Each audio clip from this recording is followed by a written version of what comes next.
सबसे पहले उनका आभार सहित स्वागत करते हैं जिनकी सोच, जिनकी मंशा, जिनकी पहल हमारी रीजनल इंडस्ट्री कॉन्क्लेव हैं और जिनके सशक्त नेतृत्व में मध्य प्रदेश अभूतपूर्व बदलाव और प्रगति देख रहा है। मैं निवेदन करती हूँ हमारे principal secretary DIPIP Shri Raghavendra Kumar Singh ji से कि वह माननीय मुख्यमंत्री जी का ये पुष्प गुच्छ भेंट कर स्वागत करें।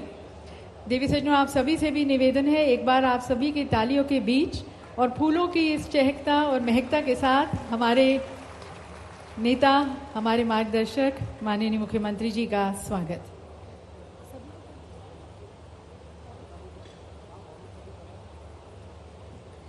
और स्वागत मंचासीन हमारे अन्य माननीय मंत्रीगण का, श्री गोविंद सिंह राजपूत जी का, हमारे खाद्य नागरिक आपूर्ति एवं उपभोक्ता संरक्षण मंत्री, उनका भी हार्दिक स्वागत, अभिनंदन। देवी सज्जनों, हमारे सभी मंत्रियों की विशेष नीतियों के कारण मध्य प्रदेश आगे बढ़ा है। श्री चैतन्य कश्यप जी का हार्दिक स्वागत, हमारे माननीय MSME मंत्री।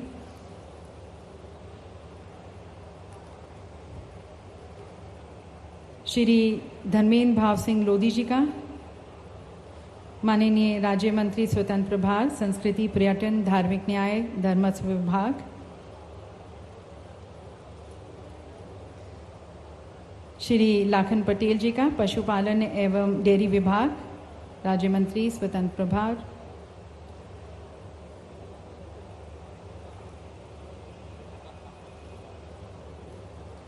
और श्री दिलीप अहिरवार जी का, माननीय राज्य मंत्री वन एवं पर्यावरण विभाग।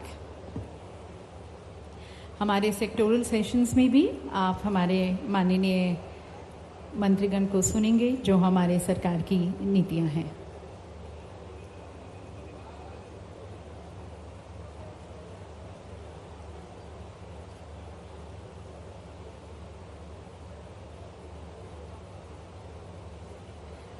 और विशेष रूप से आभार और स्वागत VD शर्मा जी का।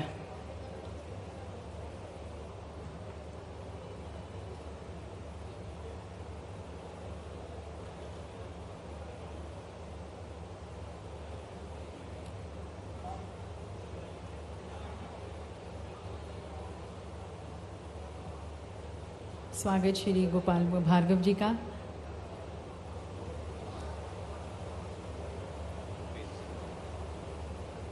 भूपेंद्र सिंह जी का भी बहुत बहुत स्वागत मंच पर।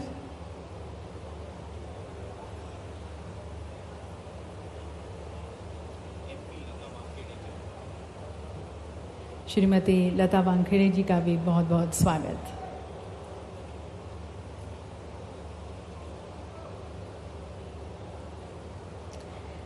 और देवी सज्जनों, अब प्रस्तुत है एक लघु फिल्म जो न केवल सागर और बुंदेलखंड की औद्योगिक क्षमता का दोहन करती है, पर साथ साथ उन अवसरों का, अपॉर्चुनिटीज़ का, नीतियों का, इनिशिएटिव्स को भी उजागर करती है जो मध्य प्रदेश को एक प्रेफर्ड इन्वेस्टमेंट डेस्टिनेशन बनाते हैं।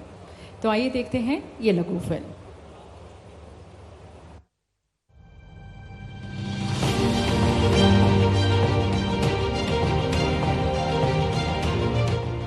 भारत आज 5 ट्रिलियन अमेरिकी डॉलर की GDP के साथ विश्व की तीसरी सबसे बड़ी अर्थव्यवस्था बनने की दिशा में तेजी से आगे बढ़ रहा है। प्रधानमंत्री नरेंद्र मोदी के दूरदर्शी नेतृत्व में 2047 तक भारत 30 ट्रिलियन डॉलर की अर्थव्यवस्था बनने का लक्ष्य निर्धारित कर चुका है और इसी दिशा में हर कदम एक नए युग की ओर बढ़ रहा है।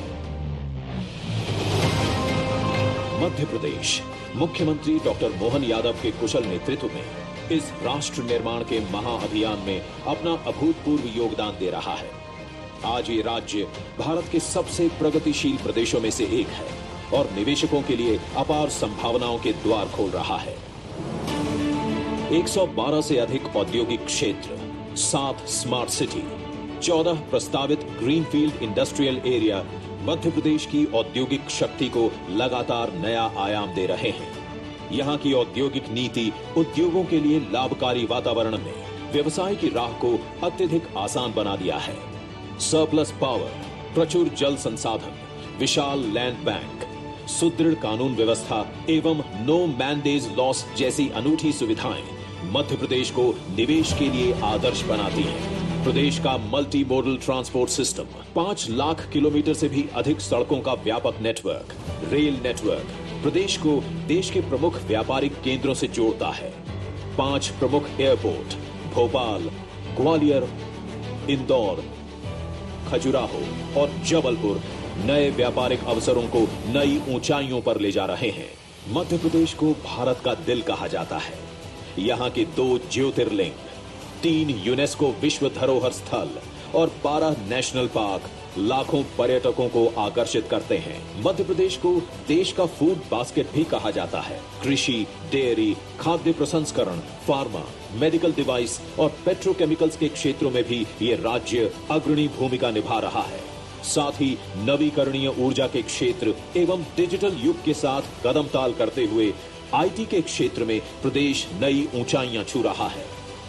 मध्य प्रदेश अब वेयर हाउसिंग, लॉजिस्टिक्स और तेजी से टेक्सटाइल गारमेंट उद्योग का एक महत्वपूर्ण केंद्र बनकर उभर रहा है।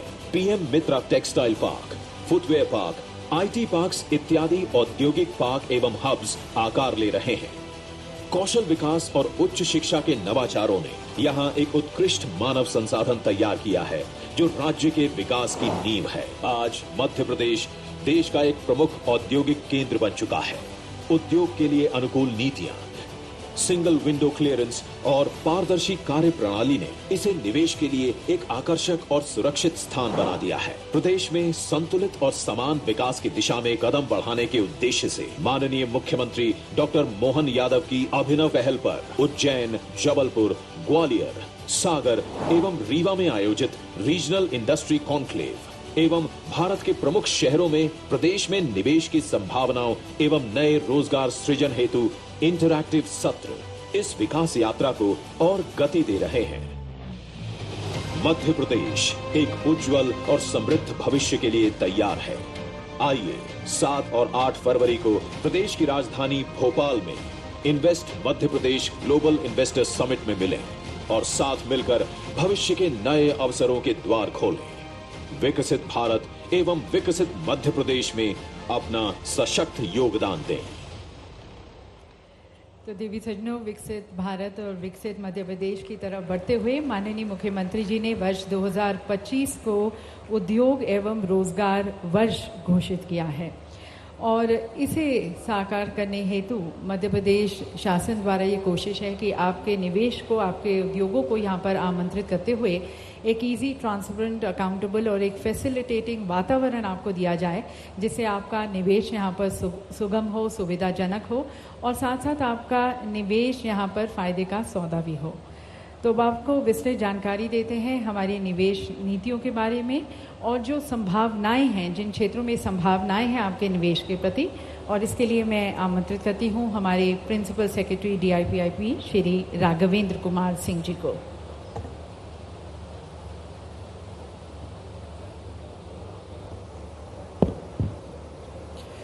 सभी को नमस्कार। बुंदेलखंड की इस महान धरती को प्रणाम करता हूँ। ये धरती आल्हा उदल की धरती है, ये धरती महाराज छत्रसाल की धरती है, ये धरती महान शिक्षाविद हरि सिंह गौर की धरती है। आज के इस कार्यक्रम के मुख्य अतिथि माननीय मुख्यमंत्री महोदय, कार्यक्रम में उपस्थित सभी माननीय मंत्रीगण मध्य प्रदेश, कार्यक्रम में उपस्थित सांसद और विधायकगण, कार्यक्रम में विशेष तौर पर उपस्थित मंगोलिया के राजदूत महोदय, थाईलैंड के महावाणिज्य दूत महोदय, कार्यक्रम में उपस्थित हमारे बड़े बिजनेस लीडर्स, यहाँ पर उपस्थित माननीय विधायकगण, बिजनेस कम्युनिटी के लोग, हमारे वरिष्ठ अधिकारीगण और मीडिया के हमारे बंधुगण, मैं आप सभी का रीजनल इंडस्ट्री कॉन्क्लेव सागर में स्वागत करता हूँ। मध्य प्रदेश एक ऐसा स्टेट है जो भविष्य के लिए अपने आप को आज तैयार पाता है। आप देखेंगे कि मध्य प्रदेश भारत का दूसरा एरिया के हिसाब से, क्षेत्रफल के हिसाब से दूसरा सबसे बड़ा राज्य है। भारत का 5वां सबसे बड़ा राज्य है अगर जनसंख्या के हिसाब से देखें, और एक काफ़ी बड़ा कंज्यूमर मार्केट है, 5वें नंबर का कंज्यूमर मार्केट पूरे देश भर में है। मध्य प्रदेश खनिज संपदा से भरपूर है, कॉपर, मैग्नीज और डायमंड, कोल, और इसके विषय में हमारे प्रमुख सचिव खनिज और विशेषताओं के बारे में आपसे चर्चा करेंगे। Madhya Pradesh food grain production में पूरे भारत में दूसरे नंबर पर सर्वोत्कृष्ट है। ऑर्गेनिक फार्मिंग में भारत में प्रथम स्थान पे है। भारत का दूसरा सबसे ज़्यादा स्वच्छ स्टेट है। इंदौर ने लगातार स्वच्छता के अवार्ड शहर के रूप में जीता है। मध्य प्रदेश पर्यावरण की दृष्टि से भी 30% से ऊपर यहाँ पे वन क्षेत्र हैं। भारत का करीब 12% से ज़्यादा वन क्षेत्र मध्य प्रदेश में है। और पर्यावरण की दृष्टि को ही और आगे बढ़ाते हुए largest floating solar power plant Madhya Pradesh में इस्टेब्लिश किया गया है, जो पूरे भारत का सबसे बड़ा प्लांट है। हमारे यहाँ जो इंडस्ट्रियल इंफ्रास्ट्रक्चर है वो मध्य प्रदेश की कम्पिटिटिवनेस को बहुत ही ज़बरदस्त ढंग से आगे लेकर जाता है। GIS enabled real time online land bank की इंफॉर्मेशन हमारे पास है। हमारे पास इंडस्ट्रियल वाटर सप्लाई का विशेष प्रबंध है। करीब 1000 मिलियन क्यूबिक मीटर से ज़्यादा इंडस्ट्रियल वाटर सप्लाई हमारे पास उपलब्ध है। हमारा प्रदेश इस मामले में चूँकि पूरे भारत का हृदय प्रदेश है, तो 4 बड़े industrial corridor, Delhi Mumbai industrial corridor, Delhi Nagpur, Amritsar Kolkata east west corridor और एक वाराणसी मुंबई कॉरिडोर भी प्रपोज हुआ है। हमारा प्रदेश पावर सरप्लस स्टेट है और करीब 31,000 मेगावाट की पावर सप्लाई मध्य प्रदेश में है। मेरे प्रदेश में रोड नेटवर्क 5 लाख किलोमीटर से ज़्यादा बहुत ही शानदार रोड नेटवर्क है। हमारे यहाँ 2 इंटरनेशनल और 5 डोमेस्टिक एयरपोर्ट्स हैं, जिसमें इसके उपरांत माननीय मुख्यमंत्री जी के प्रयासों से एक नया और प्रारंभ होने जा रहा है।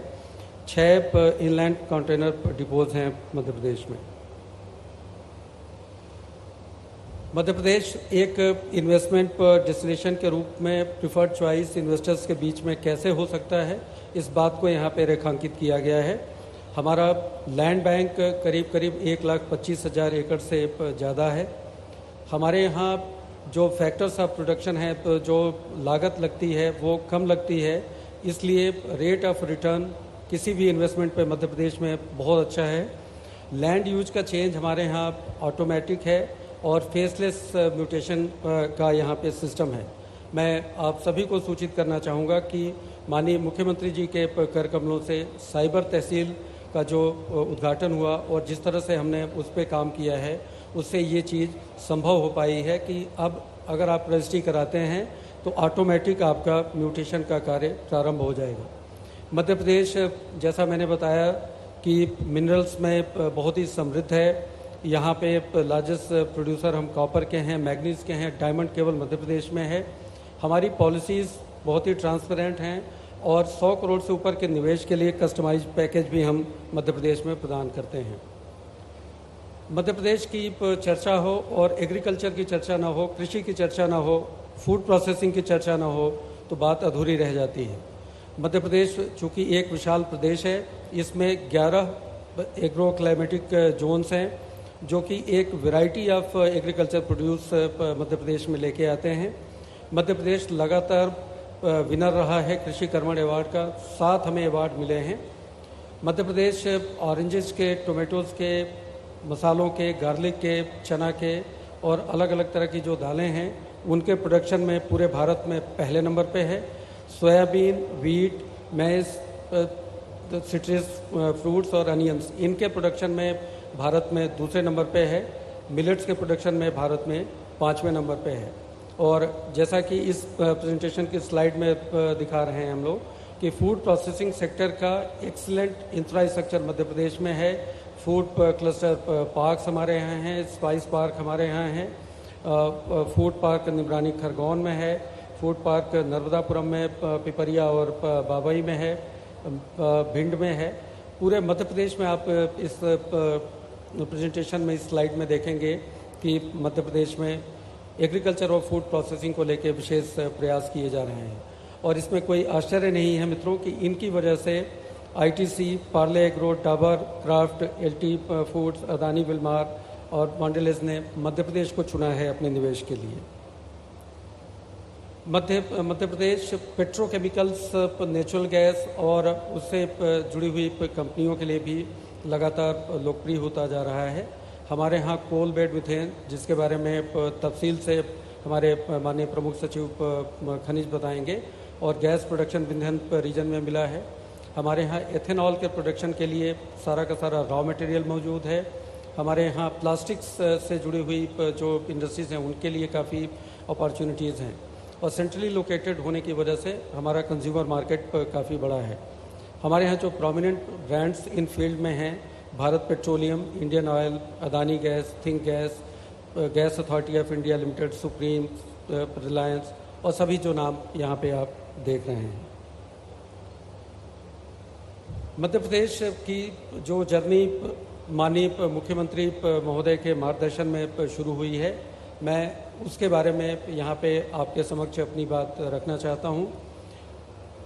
एक जो विषमता हमारे विकास में, औद्योगिक विकास किसी एक क्षेत्र में ही रहकर न आगे बढ़े बल्कि सभी क्षेत्रों में विकास हो, उसी अवधारणाओं को लेकर माननीय मुख्यमंत्री जी ने रीजनल इंडस्ट्री कॉन्क्लेव की शुरुआत की थी, और इसके साथ साथ देश में दूसरी जगहों पे जाके नेशनल इंटरैक्टिव सेशंस भी किए थे।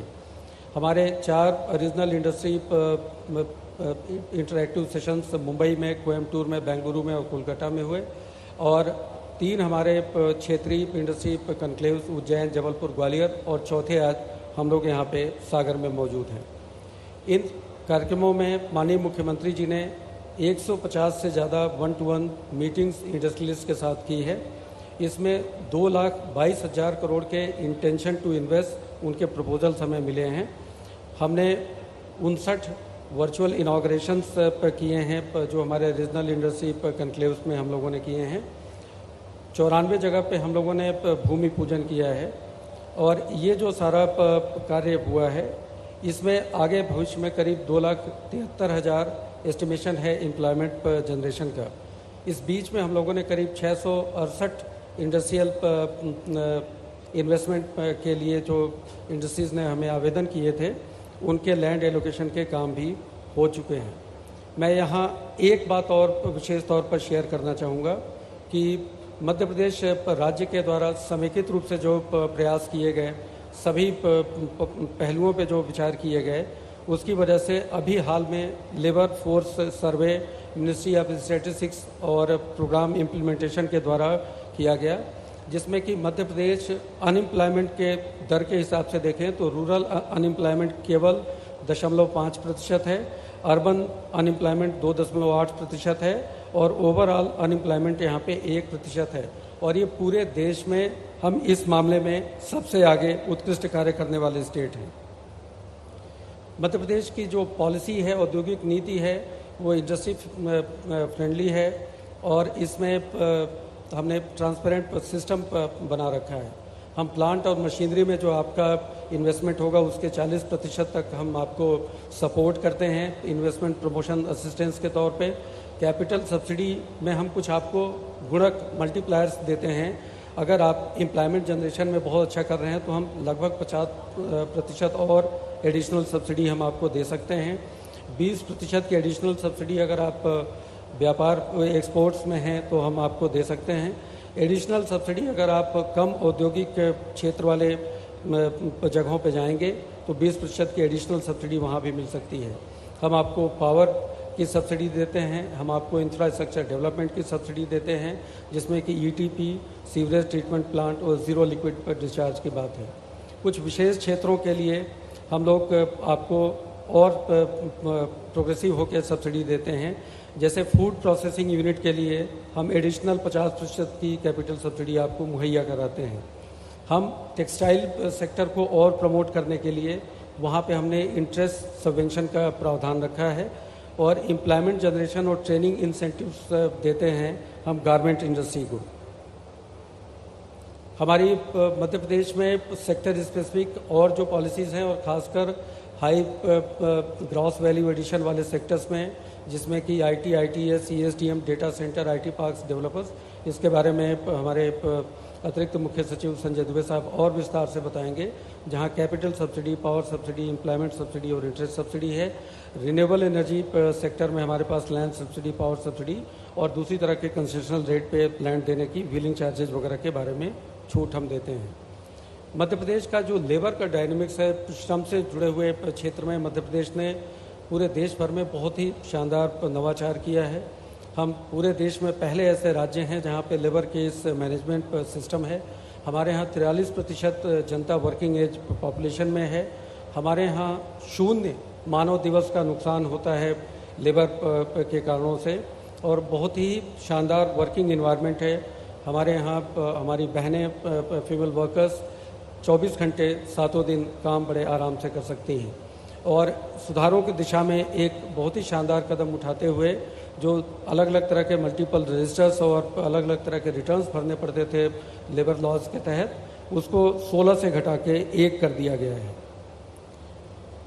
अब अगर मैं सागर डिवीज़न की बात करूं, तो सागर डिवीज़न में सागर, निवाड़ी, टीकमगढ़, छतरपुर, पन्ना और दमोह, यहाँ पे जो मेजर जो इन्वेस्टमेंट की अपॉर्चुनिटीज़ हैं और जहाँ पे काम भी हो रहा है, पेट्रोलियम रिफाइनिंग में, माइनिंग और सीमेंट में, केमिकल्स में काम हो रहा है।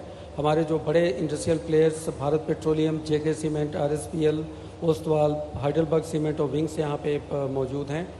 एक जिला एक उत्पाद की अवधारणा को मध्य प्रदेश ने पूरी तरह से आत्मसात किया है, और ये जो अलग अलग ज़िले हैं उनमें ज़िलों में आइडेंटिफाई किया गया है जिंजर को, आंवला को, चना को, वुडन फर्नीचर और फार्म इक्विपमेंट, इनको हमें आइडेंटिफाई हमने किया है।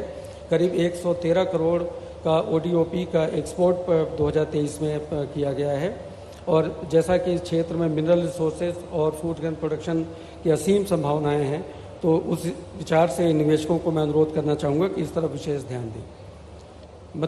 सागर डिवीज़न में एंसिलरीज जो इंडस्ट्रीज़ हैं उनके लिए विशेष तौर पे ज़बरदस्त संभावनाएं हैं। यहाँ इन्वेस्टमेंट के हिसाब से देखें तो 50,000 करोड़ से ऊपर की एक इंडस्ट्री है, 1000 करोड़ से ऊपर की 3 हैं, 10 से 50 करोड़ की 6 हैं, 1 से 10 करोड़ की 81 इंडस्ट्रीज़ हैं। कुल इस तरह से करीब 371 इंडस्ट्रीज़ हैं। मध्य प्रदेश में इस क्षेत्र में, बुंदेलखंड के इस क्षेत्र में मीडियम, स्मॉल और माइक्रो स्केल की इंडस्ट्रीज़ के बारे में भी विस्तार से यहाँ पे बताया गया है। और आप देखेंगे कि सागर में करीब MSME सेक्टर की 35,608 की, दमोह में 13,272 की, पन्ना में 9,212 की, छतरपुर में 19,610 की, टीकमगढ़ में 9,734 और निवाड़ी में 2,488। और इसका पाई चार्ट आप देखेंगे कि अलग अलग ज़िलों में मीडियम, स्मॉल और माइक्रो में किस तरह की प्रेजेंस है हमारी।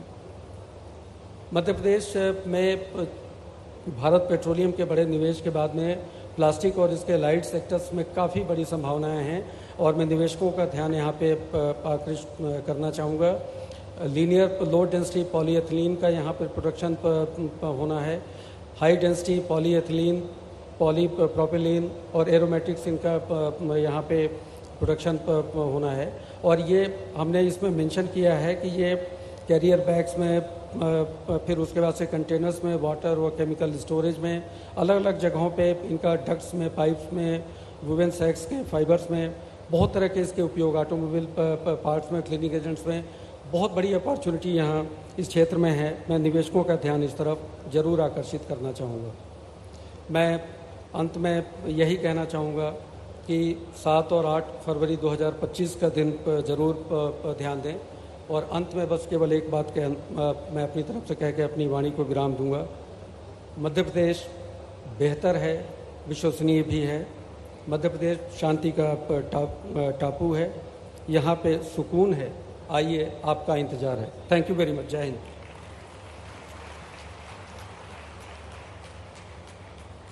बहुत बहुत धन्यवाद सर। तो देवी सज्जनों, मध्य प्रदेश अपने बुनियादी ढांचे, अपनी अनुकूल नीतियाँ, प्रतिभापूर्ण प्राकृतिक सौंदर्य के साथ एक सतत और समावेशी विकास के मॉडल के रूप में खड़ा है। तो अब आपको सेक्टर वाइज प्रेजेंटेशंस देते हैं, और सबसे पहले IT, ITS और ESDM सेक्टर मध्य प्रदेश की कोशिश है कि मध्य प्रदेश आईटी, आईटीएस और इलेक्ट्रॉनिक सिस्टम डिज़ाइनिंग मैन्युफैक्चरिंग में एक हब बने और इसकी तरफ आईटी की नीतियाँ और जो अनेक संभावनाएं आपके निवेश की तरफ विस्तृत जानकारी के लिए मैं आमंत्रित करती हूँ श्री संजय दुबे जी को, हमारे additional chief secretary information technology.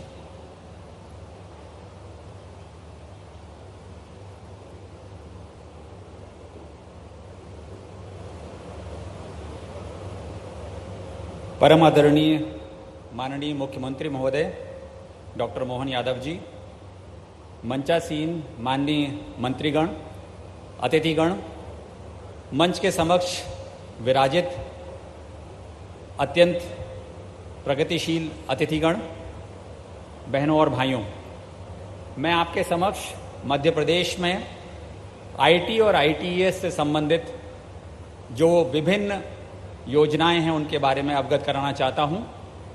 लेकिन मेरी मान्यता है कि आने वाले समय में किसी प्रदेश की प्रगति इस बात पर निर्भर करेगी कि वहां पर किस तरह का इन्वेस्टमेंट आईटी और आईटीएस सेक्टर में आ रहा है। और ये प्रगति बड़े शहर निर्धारित नहीं करेंगे, बल्कि मध्यम टीयर 2 और टीयर 3 श्रेणी के शहर ही इसको निर्धारित करेंगे। और मैं आपके सामने ये अवगत कराना चाहता हूं कि मध्य प्रदेश क्यों इसके लिए सबसे उपयुक्त स्थल है आईटी और आईटीएस के लिए। हम किसी भी आईटी और आईटीएस सेक्टर के बारे में जब बात करते हैं तो हमारे उद्यमी कहते हैं कि हमें एक वाइब्रेंट टेक्निकल इकोसिस्टम चाहिए होता है। उसका मतलब यह है कि वहाँ टेक्निकली इम्पॉर्टेंट स्किल्ड वर्कफोर्स की ज़रूरत होती है। एंटरप्रेन्योरल कल्चर होना चाहिए, यानी कि क्षमता होनी चाहिए निर्णय लेने की, अपने खुद के व्यवसाय को लगाने की। शासन की तरफ से कोई भी ऐसी गतिविधि नहीं होनी चाहिए जिससे व्यवसाय को चुनौती मिल सके, और साथ ही उसमें रिस्क न्यूनतम होनी चाहिए। इंफ्रास्ट्रक्चर और कनेक्टिविटी महत्वपूर्ण है, जिससे कि वहाँ पर जो स्किल्ड मैन पावर आए वो ये सुनिश्चित कर सके कि उसको सुविधाजनक तरीके से अपने घर में और अन्य स्थानों में देश के जाने आने में तकलीफ ना हो। और अंत में ईज ऑफ लिविंग और वर्क लाइफ बैलेंस का अनुपात समान होना चाहिए। अन्यथा बड़े शहरों में हम कई बार देखते हैं कि लोग ट्रांसपोर्टेशन में, ऑफिस से आने जाने में ही लगभग 2 घंटे जाना और 2 घंटे आने में व्यर्थ खराब करते हैं। इसलिए अगर बैलेंस लाइफ हो, वर्क लाइफ बैलेंस है, तो निश्चित रूप से उपयुक्त है। और मैं ये बताना चाहूँगा कि किस तरह से मध्य प्रदेश इन सब चीज़ों में अग्रणी है। बट उसके पहले मैं ये बताना चाहता हूँ कि लगभग 2000 कंपनी हैं जो मध्य प्रदेश में आईटी और आईटीएस से संबंधित व्यवसाय कर रही हैं।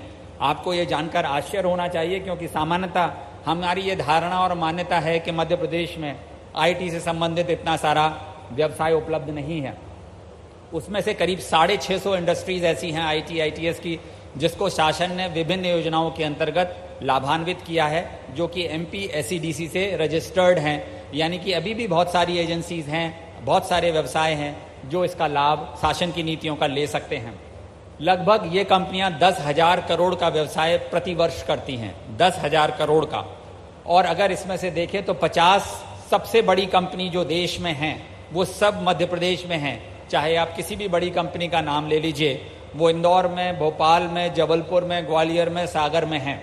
और मैं आपको आज यहाँ ये बताना चाह रहा हूँ कि सागर की एक कंपनी है सर जो एनिमेशन में काम करती है। वो देश के किसी कंपनी के लिए काम नहीं करती, वो हॉलीवुड के लिए एनिमेशन और गूगल बनाती है सर। D2D के यहाँ पर संस्थापक भी हैं। सागर में वो कंपनी है जो हॉलीवुड मूवीज के लिए एनिमेशन, बाहुबली जैसी मूवी या जैसे कहते हैं अवतार जैसी मूवी के लिए वो बनाते हैं। संभावनाएं बहुत सारी हैं, हमें ये बताने की ज़रूरत है कि वास्तव में कहाँ से हम कर सकते हैं। और लगभग $500 मिलियन का प्रतिवर्ष हम लोग एक्सपोर्ट करते हैं आईटी और आईटीएस से संबंधित। अगर आप इसको देखें कि मध्य प्रदेश क्यों उपयोगी है और क्यों इस तरह से काम कर सकता है, लगभग 5 ITSEZs हैं यहाँ पर मध्य प्रदेश में।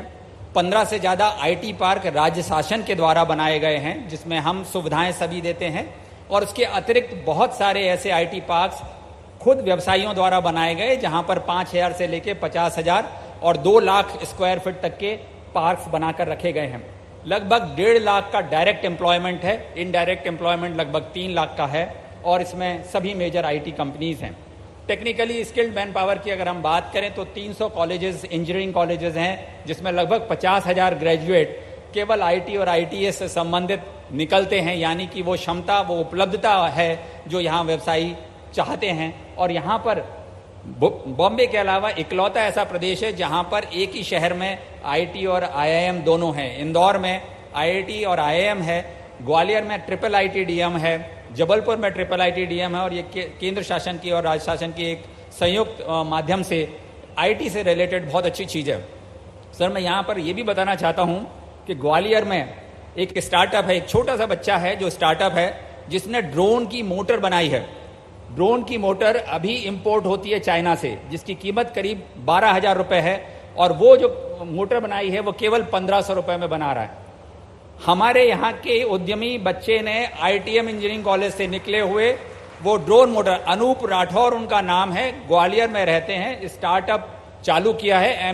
मैंने खुद जाकर के उसको देखा है, और उनको है, जब अभी हम माननीय मुख्यमंत्री जी जब कलकत्ता गए थे, वहाँ एक उद्यमी से हमारी बात हुई, उसने कहा 50,000 ड्रोन की तो ऑर्डर मैं देने के लिए तैयार हूँ। इस तरह के उद्यमी हमारे यहाँ उपलब्ध हैं। मैं समझता हूँ कि जो क्षमता सागर में, बुंदेलखंड में है, और मुझे आज बताते हुए गर्व है कि मेरा जन्म भी बुंदेलखंड में, सागर में ही हुआ है, तो ये मेरी माटी है, और मैं चाहता हूँ कि यहाँ पर जितने ज़्यादा से ज़्यादा लोग अच्छा उद्यम एकत्रित कर सके तो अच्छा होगा।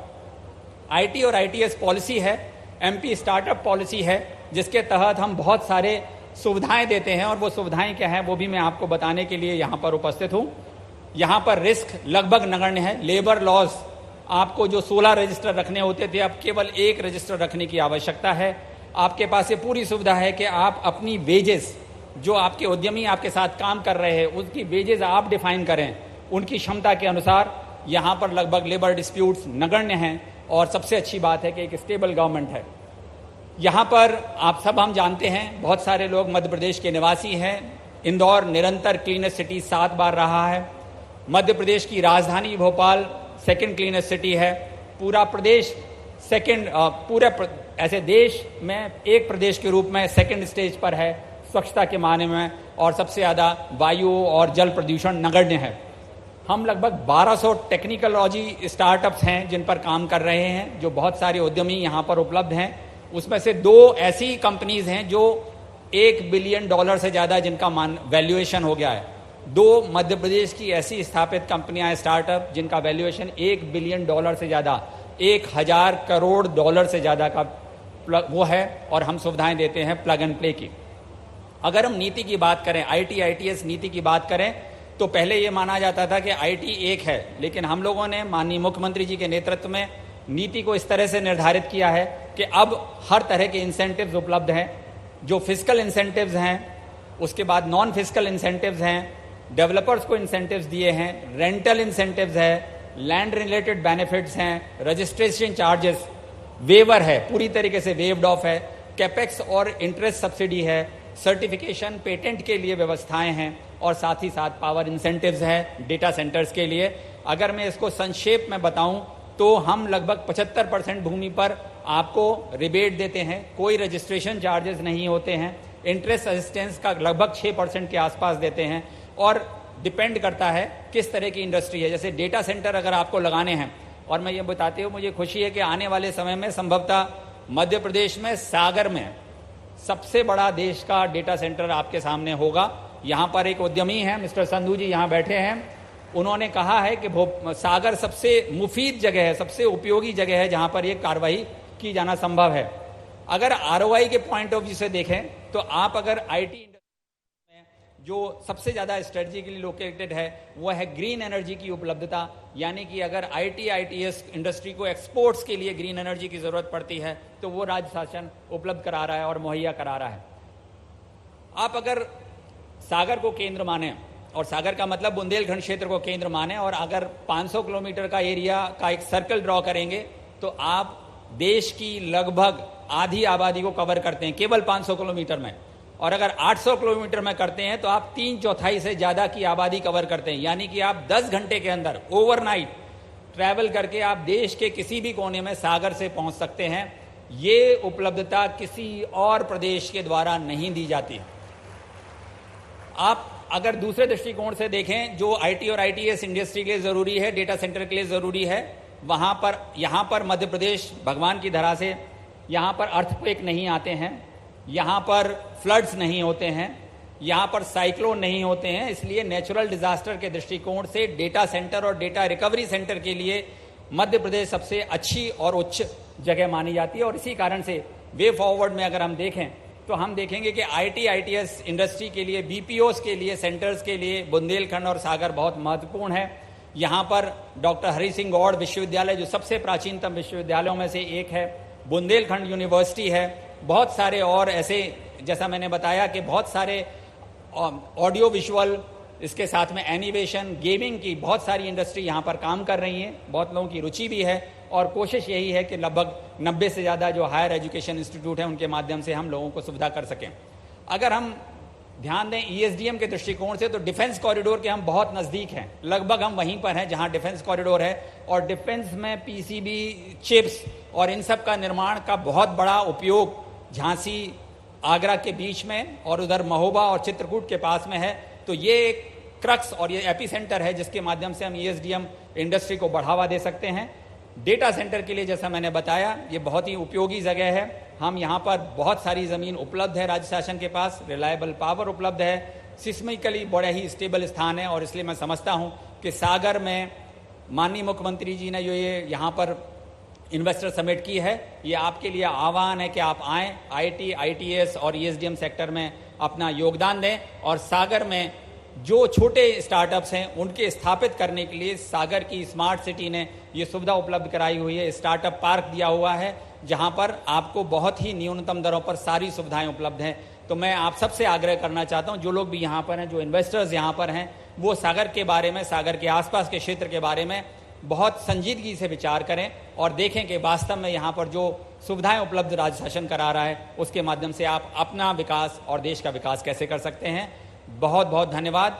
अंत में मैं केवल इतना कहूँगा कि इस एक्साइटिंग जर्नी का पार्ट बनिए। और हमारा ऐसा मानना है कि मध्य प्रदेश में जो आया सो वापस आया, यानी कि जो एक बार मध्य प्रदेश की धरा को देख लेता है वो वापस निश्चित रूप से उसके बारे में तय करता है।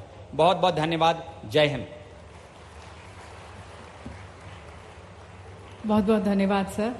और एक और सेक्टर जिसमें आप इन्वेस्ट करने के बाद यकीनन वापस आएंगे और यकीनन आपको रिटर्न ऑन इन्वेस्टमेंट मिलेगा, वो है हमारा माइनिंग सेक्टर। किसी भी प्रदेश के औद्योगिक विकास के लिए वहाँ पर उपलब्ध जो खनिज पदार्थ हैं उसका अपना महत्व होता है। और जहाँ तक मध्य प्रदेश का सवाल है, मध्य प्रदेश देश का चौथा खनिज समृद्ध राज्य है। तो कुदरत द्वारा दिए गए इस सौगात, इस आशीर्वाद का दोहन करते हुए मध्य प्रदेश की इस सेक्टर में भी अग्रणी नीतियां हैं और आपके निवेश की तरफ अनंत संभावनाएं। इसके ऊपर विस्तृत जानकारी के लिए मैं आमंत्रित करती हूं श्री संजय शुक्ला जी को, हमारे principal secretary mineral resources department.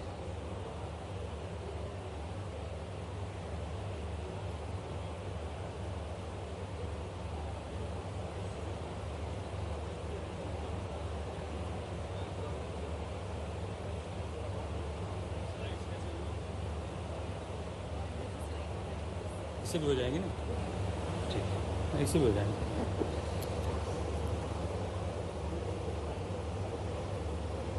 माननीय मुख्यमंत्री महोदय, सम्मानीय मंच, समय की कमी है इसलिए मैं अपने विषय पे सीधा प्रारंभ करता हूं।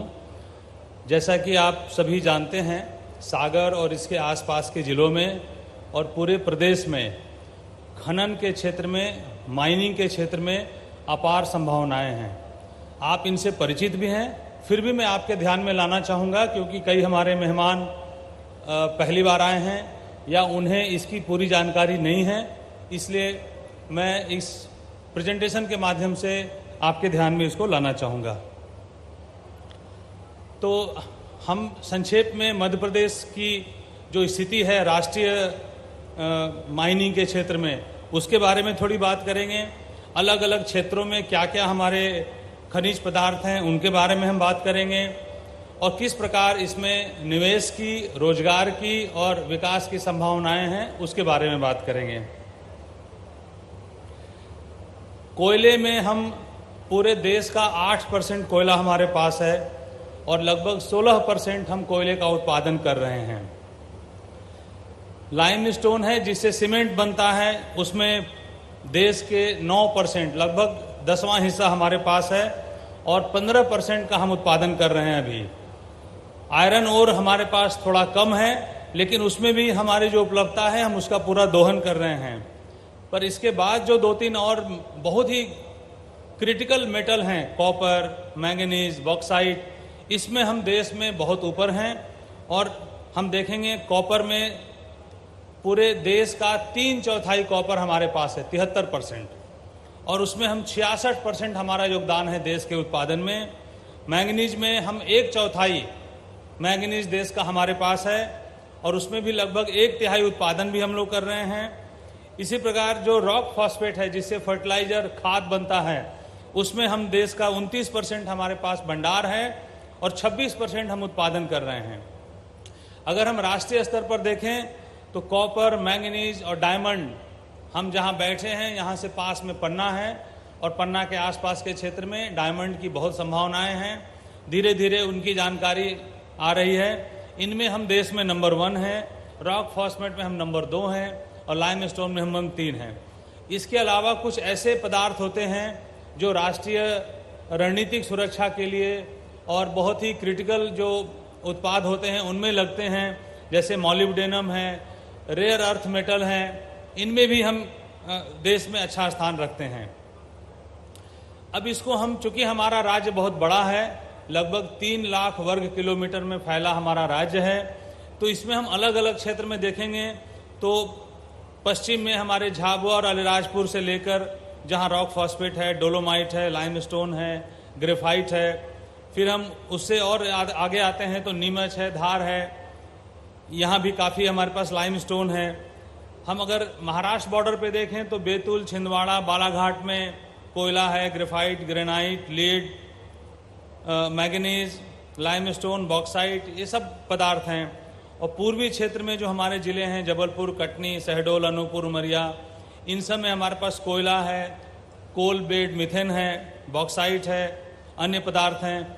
और अंत में हम सागर और सागर के आसपास के ज़िलों में देखते हैं तो हमारे पास डायमंड है, रॉक फॉस्फेट है, डायस्पोर, पायरोफाइलाइट, आयरन और ग्रेनाइट इत्यादि हमारे पास पदार्थ हैं। ये बहुत इंपॉर्टेंट स्लाइड है। जो भी बिजनेस में रुचि रखते हैं उनके मन में ये रहना चाहिए कि इतने बड़े राज्य में अलग अलग क्षेत्रों में काफ़ी हमारे पास समृद्ध संसाधन हैं। सतना, रीवा और सीधी पूरे देश में सीमेंट उत्पादन के गढ़ के रूप में जाने जाते हैं। सिंगरौली में पूरे देश का लगभग 10-12% बिजली का उत्पादन होता है, जो कि बहुत बड़ी बात है। अब उद्योगों के संवर्धन में, उद्योगों के विकास में हमारे पास प्लस पॉइंट क्या है, क्या क्या हमारी स्ट्रेंथ है, क्या हमारी ताकत है। सबसे पहला है हमारे पास संसाधन भरपूर हैं। दूसरा है कि राज्य की नीतियां जो हैं वो अनुकूल है। आप निवेश करेंगे तो आपको सभी प्रकार के इंसेंटिव, जमीन, अन्य प्रकार के सहयोग ये दिए जाएंगे। लॉजिस्टिक्स के बारे में हमारे पहले ये बात बताई जा चुकी है, इसलिए मैं दोहरा नहीं रहा हूँ। मध्य प्रदेश सभी दिशाओं से अच्छी तरह कनेक्टेड है। ट्रेन लाइन, अच्छा रोड नेटवर्क है, नेशनल हाईवे का काफ़ी जाल बिछा है और यहाँ से समुद्र तट पे पहुँचाने का भी साधन है। मिनरल बेस्ड इंडस्ट्री पहले से एमपी में बहुत सारी लगी हुई हैं। इस प्रकार से यहाँ इकोसिस्टम है और किसी भी नए उद्योग को लगाने में आपको तकनीकी मैन पावर चाहिए, वो यहाँ पर उपलब्ध है। और निरंतर यहाँ के जो कॉलेज हैं, यूनिवर्सिटी है, वहाँ से स्किल मैन पावर आपको उपलब्ध कराया जा रहा है। बिजली की यहाँ प्रचुर मात्रा में उपलब्धता है, पानी की कोई कमी नहीं है और ज़मीन की भी कोई कमी नहीं है। अब हम कुछ सेक्टर पे उदाहरण के तौर पे नज़र डाल रहे हैं, जैसे कोयला और उससे होने वाली बिजली। ये निरंतर हम लोग इस पे बढ़ रहे हैं, उत्पादन हमारा बढ़ रहा है, इंस्टॉल्ड कैपेसिटी बढ़ रही है और देश की कोई ऐसी बड़ी कंपनी नहीं है जो मध्य प्रदेश में काम नहीं कर रही है। अर्थात सभी बड़ी कंपनियां यहाँ पे काम कर रही हैं। और आप जिन जिलों के नाम हमने बताए हैं, सिंगरौली, शहडोल, अनूपपुर, उमरिया, बैतूल, छिंदवाड़ा, नरसिंहपुर, ये सब आसपास के ज़िले हैं जहाँ पे ये सब काम चल रहा है। दूसरा, हम सीमेंट में एक बहुत ही मजबूत शक्ति का केंद्र हैं और अभी हाल में पन्ना में ही एक बहुत बड़ा जेके का सीमेंट प्लांट लगा है। इसके अलावा सतना में, रीवा में, दमोह में, जबलपुर, कटनी में सब जगहों पे सीमेंट के नए नए प्लांट आ रहे हैं, पुट्टी के नए प्लांट आ रहे हैं, पेंट के प्लांट आ रहे हैं और इन सब की हमने सूची बताई है। JSW cement, Adani, ACC, UltraTech, JK, ये सब डिटेल हैं। नीचे उन कंपनियों के नाम और हमने लोगो भी लिखे हैं ताकि उन लोगों से। सागर में भी सर हम लोगों ने किडनी ट्रांसप्लांट चालू कर दिया है। जिस तरीके से मध्य प्रदेश प्रगति कर रहा है इन्वेस्टमेंट के तौर पे, बंसल ग्रुप भी इस इन्वेस्टमेंट समिट में हम लोग 4 सुपर स्पेशलिटी हॉस्पिटल, एक 5 स्टार होटल, 100 मेगावाट का सोलर प्लांट लगाने के लिए पूरा 1350 करोड़ का इन्वेस्टमेंट करने की घोषणा आज मुख्यमंत्री जी के सामने बंसल ग्रुप कर रहा है और आने वाले टाइम में ऐसा ही सहयोग हम लोगों को मिलता रहेगा। इस अपेक्षा के साथ बहुत बहुत धन्यवाद sir.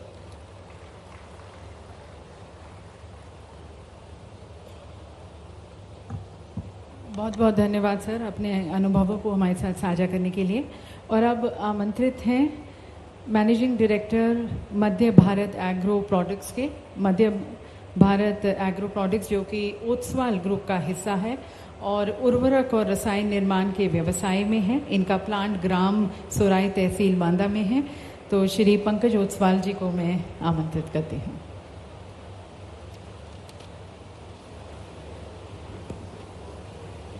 Honorable Chief Minister Sir, Dr. Mohan Yadav ji, Honorable Ministers, Honorable Member of Parliament, MLAs, guests on the dais, off the dais, regional industry conclave में पधारे हुए इंडस्ट्रियलिस्ट सभी को सादर नमस्कार।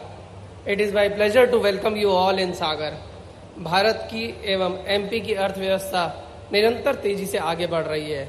मेरा ये मानना है कि इसमें हमारे prime minister honourable Modi ji का तो योगदान है ही है, लेकिन हमारे यहाँ जो उनकी टीम बैठी हुई है उनका भी अभिन्न योगदान है। सर्वप्रथम मैं ऑनरेबल चीफ मिनिस्टर सर को बधाई देना चाहूँगा और ये बताना चाहूँगा कि आपका ये जो रीजनल इन्वेस्टर्स मीटिंग का जो प्रोग्राम है ये बहुत ही अच्छा है और स्वागत योग्य है। ये निरंतर लोकप्रिय होता जा रहा है। इस तरह की इन्वेस्टर्स मीटिंग को किसी भी एरिया के डेवलपमेंट और ग्रोथ में तेजी दिलाता है। ये सब होने के बावजूद भी देश में इंडस्ट्रियलिस्ट का अपना एक अहम योगदान है, अपना एक अहम रोल है। पॉलिटिकल सिस्टम अपना एक काम करता है, लेकिन इन्वेस्टर्स को अपना काम करना पड़ेगा, इंडस्ट्रियलिस्ट को अपना काम करना पड़ेगा। आज के इस अवसर में मैं सभी इंडस्ट्रियलिस्ट को एक आग्रह करूंगा, मध्य प्रदेश गवर्नमेंट बहुत ही अच्छा काम कर रही है, निरंतर आगे से आगे पॉलिसीज में अच्छे से अच्छी पॉलिसीज लाने में ये काम कर रही है, निरंतर ट्रांसपेरेंसी डेवलप करती जा रही है, बेस्ट पॉलिसीज डेवलप कर रही है। मैं आप सभी से आह्वान करूंगा कि हमें यहाँ पे ज़्यादा से ज़्यादा इंडस्ट्रीज लाने का प्रयास करना चाहिए। ज़्यादा से ज़्यादा सेक्टर में इंडस्ट्रीज, यहाँ हर तरह की अपॉर्चुनिटीज़ अवेलेबल हैं, तो हमें यहाँ इंडस्ट्रीज लाने का प्रयास करना चाहिए। भारत एक कृषि प्रधान देश है। हमें कृषकों को भी आत्मनिर्भर बनाना है, कृषकों की कमाई को भी हमें कई गुना बढ़ाना है और देश की फूड सिक्योरिटी मिशन को भी आत्मनिर्भर बनाना है। हमारा ओसवाल ग्रुप इसी और अग्रसर है एवं देश के लीडिंग मैन्युफैक्चरर्स में से एक है। हमारा निरंतर प्रयास रहता है कि हम उच्च क्वालिटी का खाद रीजनेबल प्राइस में फार्मर्स को उपलब्ध करा सकें।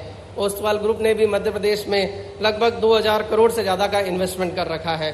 हम मूलतः राजस्थान से आते हैं और मुझे ये बताते हुए अति प्रसन्नता हो रही है कि हम सबसे ज़्यादा इन्वेस्टमेंट इस वक्त मध्य प्रदेश में करके बैठे हुए हैं। हमारे और भी जगहों पे और भी स्टेट्स में इन्वेस्टमेंट है, गुजरात, महाराष्ट्र, लेकिन सबसे ज़्यादा इन्वेस्टमेंट हमने मध्य प्रदेश में कर रखा है। हमारे को यहाँ पे जो सपोर्ट मिलता है, यहाँ पे जो हमारे को हैंड होल्डिंग मिलती है, हमारे को यहाँ जो कॉपरेशन मिलता है वो अभूतपूर्व है। यहाँ की जो इन्वेस्टमेंट पॉलिसीज़ है, यहाँ पे जो काम करने की स्टाइल है एडमिनिस्ट्रेशन की, वो नॉन कंपेरेबल है। पूरे देश में हमने अलग अलग स्टेट्स में अलग अलग जगह जाकर काम किया है, लेकिन मध्य प्रदेश में जो काम करने का तरीका है, मध्य प्रदेश की गवर्नमेंट में जो काम करने का तरीका है, मध्य प्रदेश के जो प्रशासन का काम करने का तरीका है, वो नॉन कंपेरेबल है, नॉन बीटेबल है। मैं इस अवसर पर जबकि यहाँ आज आपका सर पूरे मंत्रालय के साथ में यहाँ पधारना हुआ है। बहुत बड़े बड़े इंडस्ट्रियलिस्ट बैठे हुए हैं और हमारा यहाँ पे भी हमारा एक प्लांट है जो कि DAP NPK single super phosphate बनाता है। तो मैं इस अवसर पर सर आपको एक तो इन्विटेशन देना चाहूँगा कि आप हमारे उस प्लांट पे पधारें, क्योंकि मध्य प्रदेश ऐसा स्टेट है जहाँ पे कि DAP NPK फर्टिलाइजर का हमारा ही प्लांट है और कहीं प्लांट नहीं है मध्य प्रदेश में। बाकी सब प्लांट्स कोस्टल एरियाज में हैं। और मैं इस अवसर पर हमारे को हमने एक ज़मीन का एप्लीकेशन लगाया हुआ है, तो सर मैं इस अवसर पर लगभग 500 करोड़ का और एक नया इन्वेस्टमेंट करने का भी आपको आश्वासन देता हूं कि हम जल्दी ही यहाँ पे 500 करोड़ का नया और इन्वेस्टमेंट करेंगे। यहाँ निकट ही बंडा गांव के पास में हम नया 500 करोड़ का और इन्वेस्टमेंट करेंगे। मैं एक चीज़ और सर आपसे रिक्वेस्ट करूँगा कि आपकी जो ये पॉलिसीज़ हैं उसको आपने जो देश और विदेश में पहुँचाया है, उससे हमारे जो विदेश के फ्रेंड्स हैं उन्होंने भी मेरे को कई बार अभी फ़ोन किया, आप कहीं पूरे सभी जगह पे जा रहे हैं, तो मुझे लोगों ने ये पूछा कि राजस्थान मध्य प्रदेश, क्योंकि हम राजस्थान से आते हैं, तो राजस्थान और मध्य प्रदेश और गुजरात और महाराष्ट्र में क्या फ़र्क है। तो मैंने सबको यही आह्वान किया कि मध्य प्रदेश में ज़्यादा से ज़्यादा आएँ। द्वारा 96 इकाइयों को 240 एकड़ भूमि आवंटन हेतु आशय पत्र आदेश पत्र प्रदान किए जाएंगे और इसमें लगभग 1564 करोड़ का निवेश और 5900 से अधिक रोजगार सृजित होंगे। हमारे साथ यहाँ पर सभागार में हमारे कुछ उद्योगपति यहाँ पर उपस्थित हैं, उन्हें हम मंच पर आमंत्रित करते हैं और माननीय मुख्यमंत्री जी से निवेदन है उनके आशय पत्र उन्हें प्रदान करने के लिए।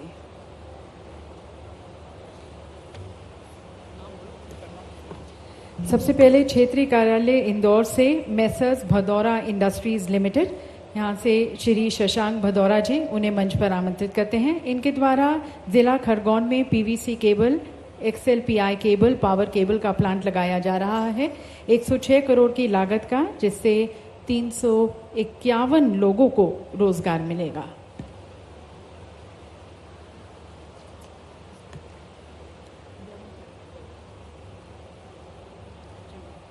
क्षेत्रीय कार्यालय इंदौर से ही Messrs Gujarat gas limited, Shri Vipratibh Bimalendu Bhattacharya ji मंच पर, Shri Harshal Desai zonal head Messrs Gujarat gas limited के, इनके द्वारा औद्योगिक क्षेत्र क्रमांक 2 एवं 3 में सिटी गैस स्टेशन स्थापित किए जा रहे हैं।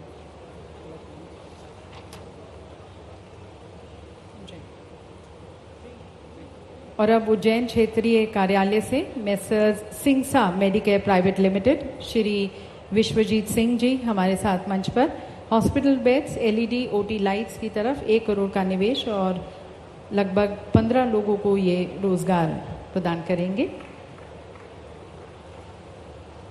उज्जैन क्षेत्रीय कार्यालय से ही Messrs Supplymatic Shiva India private limited, मंच पर हमारे साथ श्री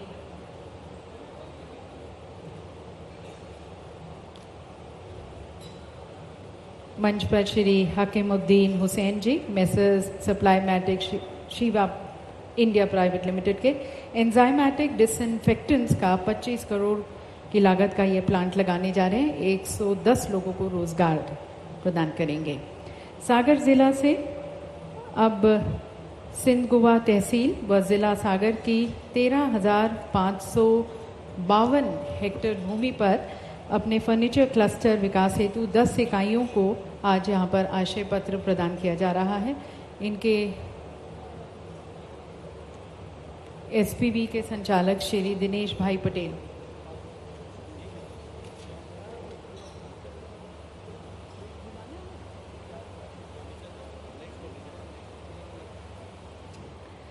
आगे बढ़ते हुए देवी सज्जनों, आपको जैसे हमने बताया कि कोयम्बटूर में भी अभी हमारा एक रोड शो आयोजित किया गया था और वहाँ पर के भी उद्योगपतियों ने मध्य प्रदेश में निवेश करने की अपनी इच्छा जाहिर की, तो उनके निवेश को यहाँ पर सुगम बनाते हुए, सुविधाजनक बनाते हुए अब कोयम्बटूर में मध्य प्रदेश शासन द्वारा एक फैसिलिटेशन सेंटर भी स्थापित किया जा रहा है और मैं माननीय मुख्यमंत्री जी से निवेदन करती हूं कि कोयंबटूर में MPIDC का जो नया ऑफिस खोला जा रहा है, जो कि फैसिलिटेशन सेंटर भी रहेगा, उसका आप रिमोट का बटन दबाकर शुभारंभ करें।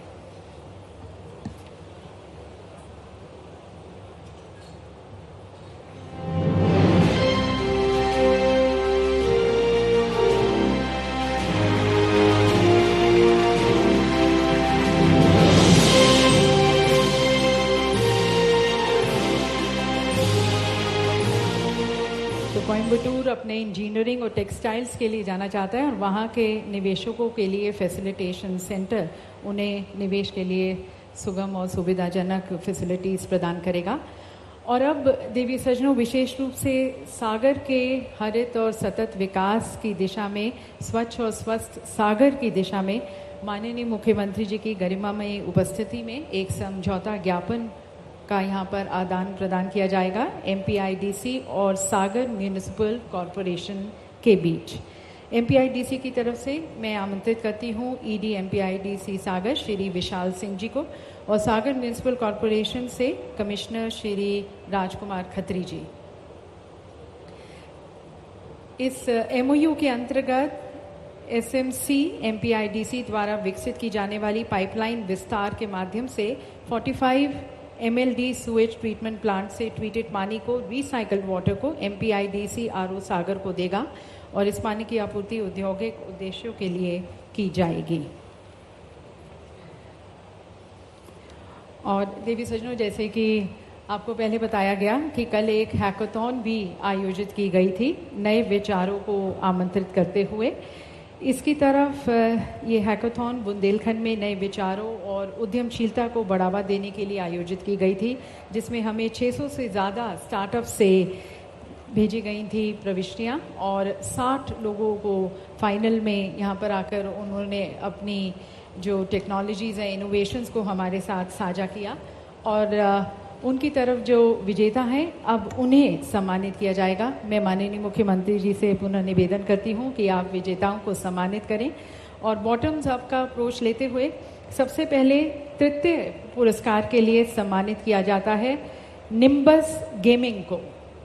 निम्बस गेमिंग इन्हें एक ट्रॉफी, सर्टिफिकेट और 71,000 के एक चेक को प्रदान कर उन्हें सम्मानित किया जाता है। ये हैकाथॉन कल आयोजित की गई थी। Ladies and gentlemen, these are those young minds and ideas. अपने इनोवेटिव कॉन्सेप्ट्स उन्होंने हमारे साथ साझा किए। अनेक जो समस्याएं हैं उनकी तरफ जो समाधान इन्होंने हमारे साथ साझा किए। और तृतीय पुरस्कार के लिए निम्बस गेमिंग, उन्हें अब सम्मानित किया जा रहा है।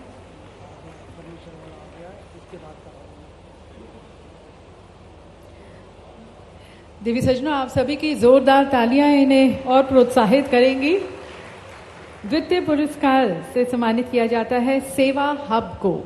सेवा हब इन्हें ट्रॉफी, सर्टिफिकेट और 1 लाख रुपए की पुरस्कार राशि से सम्मानित किया जाता है।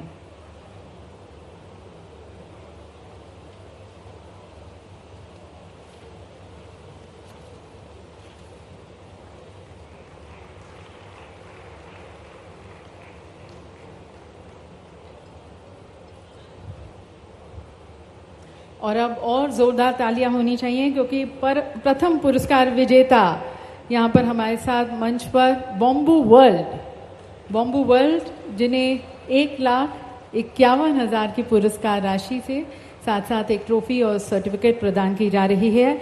ये सभी देवी सज्जनों हमारे इग्नाइटेड माइंड्स, यंग माइंड्स अपने नए आइडियाज़ के साथ, इनोवेशंस के साथ, टेक्नोलॉजीज़ के साथ इस चैलेंज में उन्होंने भाग लिया और यहाँ पर मध्य प्रदेश की और देश की प्रगति उन्नति में अपना योगदान देते हुए इन समस्याओं की तरफ इनको सॉल्व करते हुए इनके जो आइडियाज़ हैं हमारे साथ इन्होंने साझा किए। और अब विशेष पुरस्कार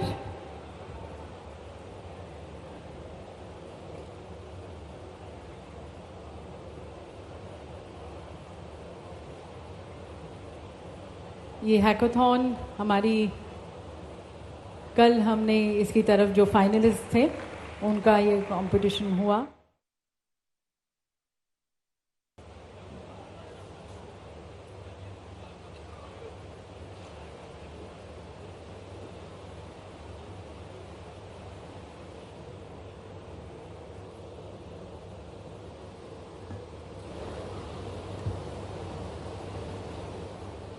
सागर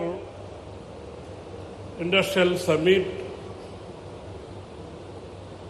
में आज हमारे बीच उपस्थित हमारे मध्य प्रदेश के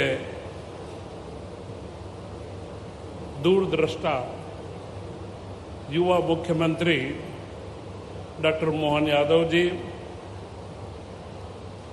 हमारे प्रदेश के भारतीय जनता पार्टी के अध्यक्ष, आपके ही क्षेत्र में लगातार सक्रिय रहने वाले खजुराहो के सांसद विष्णुदत्त शर्मा जी, सागर क्षेत्र से हमारे मंत्री साथी गोविंद सिंह राजपूत जी, श्री दिलीप जी, क्षेत्र के हमारे वरिष्ठ नेता गोपाल भार्गव जी, भूपेंद्र सिंह जी, श्री शैलेंद्र जी, हमारी सांसद लता वानखेड़े जी एवं मंचासीन अन्य सभी मंत्रीगण के साथ ही विधायकगण तथा सबसे महत्वपूर्ण मंच पर उपस्थित वे समस्त उद्योगपति और आज के इस मंच पर एक बहुत बड़ी संख्या जो उद्योगपतियों की है वह संख्या मध्य प्रदेश के उद्योगपति की है, जो मध्य प्रदेश के नाम को पूरे देश में रोशन कर रहे हैं। मैं आज उन सबका यहाँ बहुत स्वागत और अभिनंदन करता हूँ तथा यहाँ हमारे बीच उपस्थित सागर बुंदेलखंड क्षेत्र के समस्त युवा उद्यमी भी है जो वर्तमान में काम कर रहे हैं इस क्षेत्र में, वो उद्यमी भी हैं। और यह समिट आपने और हमने अभी आपने 1.5-2 घंटे में समझा होगा। कई चीजें आप लोगों के लिए पांचों हमारे प्रशासन के अधिकारियों ने जो मध्य प्रदेश के बारे में एक दृष्टिकोण दिया, जो नीतियां दी हैं और जो संभावनाएं बताई है, परंतु यह समिट एक अपने आप में एक अलग उदाहरण है। रीजनल इंडस्ट्रियल कॉन्क्लेव, यह दृष्टि हमारे मुख्यमंत्री डॉक्टर मोहन यादव जी ने मुख्यमंत्री बनने के तत्काल बाद उज्जैन से इसे प्रारंभ करा। यह एक नई दृष्टि है, एक नया सोच है और नया विजन मध्य प्रदेश के लिए है कि हम किस तरीके से आगे तो बढ़े, परंतु हमारे मध्य प्रदेश के युवा उद्यमियों को साथ में लेकर के कैसे जाए, ये उसका बहुत बड़ा उपक्रम है। क्योंकि आज यहाँ जो हमारे बीच इतनी बड़ी संख्या में बुंदेलखंड क्षेत्र के उद्यमी विराजित है और कई युवा साथी भी यहाँ पर हैं, मुझे पूर्ण भरोसा है जो दिन भर के सत्र आयोजित किए गए हैं, विभिन्न बात के प्रेजेंटेशन अपनी जगह है, परंतु इस समिट में अलग अलग कॉन्क्लेव के अलग अलग सत्रों में जो नई संभावनाएं, नए अवसर क्या क्या हैं और उन अवसरों के बारे में आपको बताया। और लघु व मध्यम उद्योगों के कई हमारे साथी यहाँ पर, मैं कल शाम से आ गया था, मैंने देखा कि एक नया उत्साह इस क्षेत्र में बना है। बड़े उद्योगों का आना, बड़े उद्योगों को लगाना, यह एक राष्ट्र के लिए व प्रदेश के लिए महत्वपूर्ण है, परंतु लघु व मध्यम उद्योगों की वृद्धि करके हमारे क्षेत्र के एक विकास की नई अवधारणा कि हर क्षेत्र में विकास हो, और यही कल्पना लेकर के हमारे मुख्यमंत्री डॉक्टर मोहन यादव जी ने रीजनल इंडस्ट्री कॉन्क्लेव करे और हमारे उद्योगपति बंधु ने तो ये कहा भी है, बड़ा स्पष्ट तौर पर आज उन्होंने उल्लेखित करा कि पूरे देश के अंदर इस तरीके की संभागीय स्तर पर उद्योगों के बढ़ावे के लिए, हमारे उद्यमियों को बढ़ावे के लिए इस तरीके की समिट न तो पहले हुई है और न सफल हो पाई। सफलता के पीछे एक दर्शन लगता है सफलता के पीछे समर्पण लगता है और वह समर्पण हमारे मुख्यमंत्री जी ने बैठते ही, मुख्यमंत्री बनते ही इस कार्य को प्रारंभ करा कि कृषि के क्षेत्र में हम काफी आगे बढ़ते जा रहे हैं। सिंचाई की कई योजनाएं, उनकी चर्चा करने की आवश्यकता नहीं है, परंतु नए नए उद्यम, और वे हमेशा उल्लेख करते हैं कि हमारे जिले स्तर पर भी कई हमारे व्यापारी बंधु और नए युवा ऐसे हैं कि जो काम करना चाहते हैं परंतु उन्हें अवसर नहीं मिलते हैं या वे संभावनाएं नहीं तलाश पाते हैं।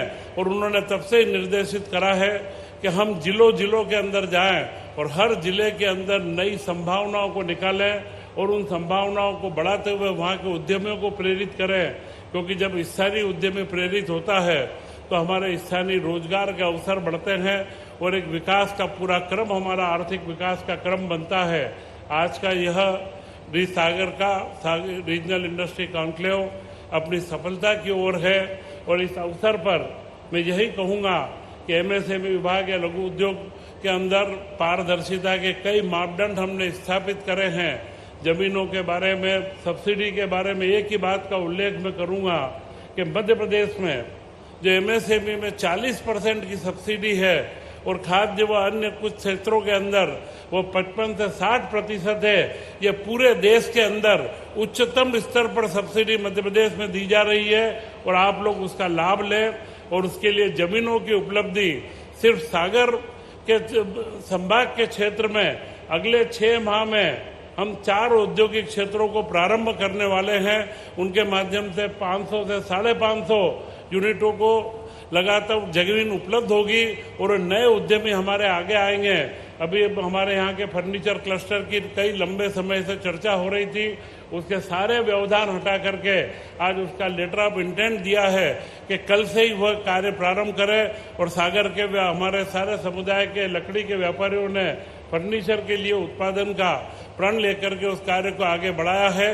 तो मुझे लगता है बुंदेलखंड के विकास में यह इंडस्ट्री कॉन्क्लेव एक नई दिशा तय करेगा और हमारे मुख्यमंत्री के नेतृत्व में मध्य प्रदेश में विदेशों का, देश का अलग अलग इन्वेस्टमेंट आए, परंतु हमारे उद्यमी तैयार हो, हमारे युवा उद्यमी तैयार हो, उनकी नई दृष्टि को लेकर के हम मध्य प्रदेश में एक नया इतिहास बनाएंगे। जय हिंद, जय भारत। जब आपकी कृपा से बुंदेलखंड और सागर संभाग भी मध्य प्रदेश के बड़े बड़े महानगरों जैसा स्थापित होगा। माननीय मुख्यमंत्री जी, मैं आपको बहुत धन्यवाद देना चाहता हूं कि आप उद्योगपति तो लाए हैं, मध्य प्रदेश के और देश के व्यापारिक उद्योगपति भी लाए हैं, लेकिन सबसे बड़ी बात जो आपने की है, हमारे जो क्षेत्रीय उद्योगपति हैं, ये क्षेत्रीय उद्योगपति इसलिए उत्साहित हैं, इनको भी आपने काम करने का मौका दिया, इनको भी आपने उठने का मौका दिया। आज सामने देख रहे हैं माननीय मुख्यमंत्री जी, अधिकांश युवा उद्योगपति बैठे हैं, इनके चेहरों पर जो खुशी है वो खुशी हमने देखी। मैं परसों एक कार्यक्रम में आया था, सारे लोग कह रहे थे, खास करके युवा उद्योगपति जिनको आपने अभी इनाम दिया है, जिनको आपने अभी सम्मानित किया है, वो कितने खुश और उत्साहित हैं। छोटे छोटे उद्योग वो लगाएंगे, जो सपना उनने देखा था वो सपना उनका साकार करने का मौका अब आ रहा।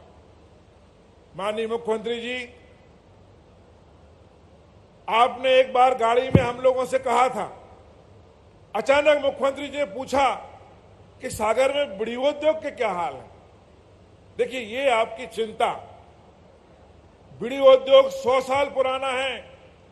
हम जब पैदा भी नहीं हुए थे तब से यहां लाखों मजदूर बीड़ी बनाकर अपना घर चलाते थे। एक पत्रकार महोदय हमसे परसों पूछ रहे थे, मैं यहां आया, कि बीड़ी के अलावा और क्या है। अरे भैया, इतने सारे उद्योगपति, इतना उद्योग, इतना इन्वेस्टर मुख्यमंत्री जी करा ही रहे हैं, लेकिन आप सोचिए, उनके मन में पीड़ा, उनके दिल में ये बात थी कि सागर में एक जमाने में लाखों मजदूरों को काम बीड़ी उद्योग और अगरबत्ती उद्योग से मिलता था। आज उन्होंने कहा कि इसको पुनर्जीवित करने के लिए हम कोई कसर नहीं छोड़ेंगे, चाहे मध्य प्रदेश हो चाहे केंद्र हो, जीएसटी हो, हर प्रकार का सहयोग करेंगे। इससे भी पूरे गांव-गांव को मजदूर उत्साहित है, यहाँ के उद्योगपति उत्साहित हैं। हम देख रहे हैं हमारे सामने बड़ी उद्योगपति बैठे हैं, सबको खुशी की लहर है। कम से कम आज तक किसी ने सोचा, आज तक किसी मुख्यमंत्री ने, मैं क्षमा करना, बड़ी के बारे में किसी ने नहीं सोचा। एक छोटी छोटी काम की सोच, कुटीर उद्योग की सोच हमारे माननीय मुख्यमंत्री आदरणीय डॉक्टर मोहन यादव जी में है। मैं आपको बहुत लंबा चौड़ा भाषण ना देके बहुत धन्यवाद देना चाहता हूं बुंदेलखंड के नौजवानों की तरफ से, बुंदेलखंड के प्रबुद्ध नागरिकों की तरफ से, यहाँ की माताओं बहनों की तरफ से, जिनके रोम रोम में हर्ष व्याप्त है। आज पूरे बुंदेलखंड की जनता, आम जनता उत्साहित है, प्रफुल्लित है। क्या होने जा रहा है?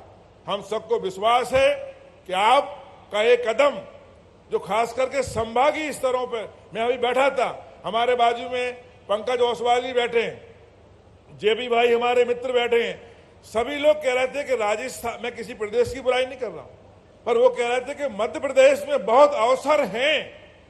और मध्य प्रदेश में जो छोटी छोटी बातों पर माननीय मुख्यमंत्री जी ध्यान दे रहे हैं, संभागीय स्तर पर जो बढ़ावा दे रहे हैं, यह मध्य प्रदेश में आने वाले समय में मील का पत्थर साबित होगा। मैं पुनः हम सबको माननीय मुख्यमंत्री जी को सुनना है। मैं संबोधन कुछ भूल गया था, जल्दी अति उत्साह में आकर मैं हमारे एक और डायमंड नगरी के सांसद, हम सबके प्रदेश अध्यक्ष माननीय बीडी शर्मा जी का दिल से स्वागत करता हूं। हमारे चेतन कश्यप जी उद्योग मंत्री का स्वागत करता हूं। हमारे सभी उद्योगपतियों का, सभी हमारे मंच पर विराजमान हमारे मंत्री धर्मेंद्र जी, हमारे मंत्री लाखन जी, हमारे विधायक साथी हमारे सैलन जी, भूपेन्द्र जी, भार्गव जी, सभी मित्र साथी जो सामने बैठे विधायक, सबका बहुत बहुत दिल से, हृदय से स्वागत है। सभी उद्योगपतियों का स्वागत है, सभी जनप्रतिनिधियों का स्वागत है। जो भी कमी रह गई हो अधिकारियों की तरफ से, सरकार की तरफ से, मैं क्षमा मांगता हूं, लेकिन बहुत अच्छी व्यवस्था माननीय मुख्यमंत्री जी आपने की है, इससे सभी लोग उत्साहित हैं। एक बार पुनः आपका दिल से बहुत बहुत धन्यवाद। नमस्कार, जय हिंद। बहुत बहुत धन्यवाद सर। और देवी सज्जनों, अब हमारे बुंदेलखंड क्षेत्र के ऊर्जावान जनप्रतिनिधि आदरणीय श्री वीडी शर्मा जी को आमंत्रित करते हैं। हमारे माननीय सांसद खजुराहो से आप सभी की तालियों के बीच में उन्हें आमंत्रित करती हूँ उनके संबोधन के लिए।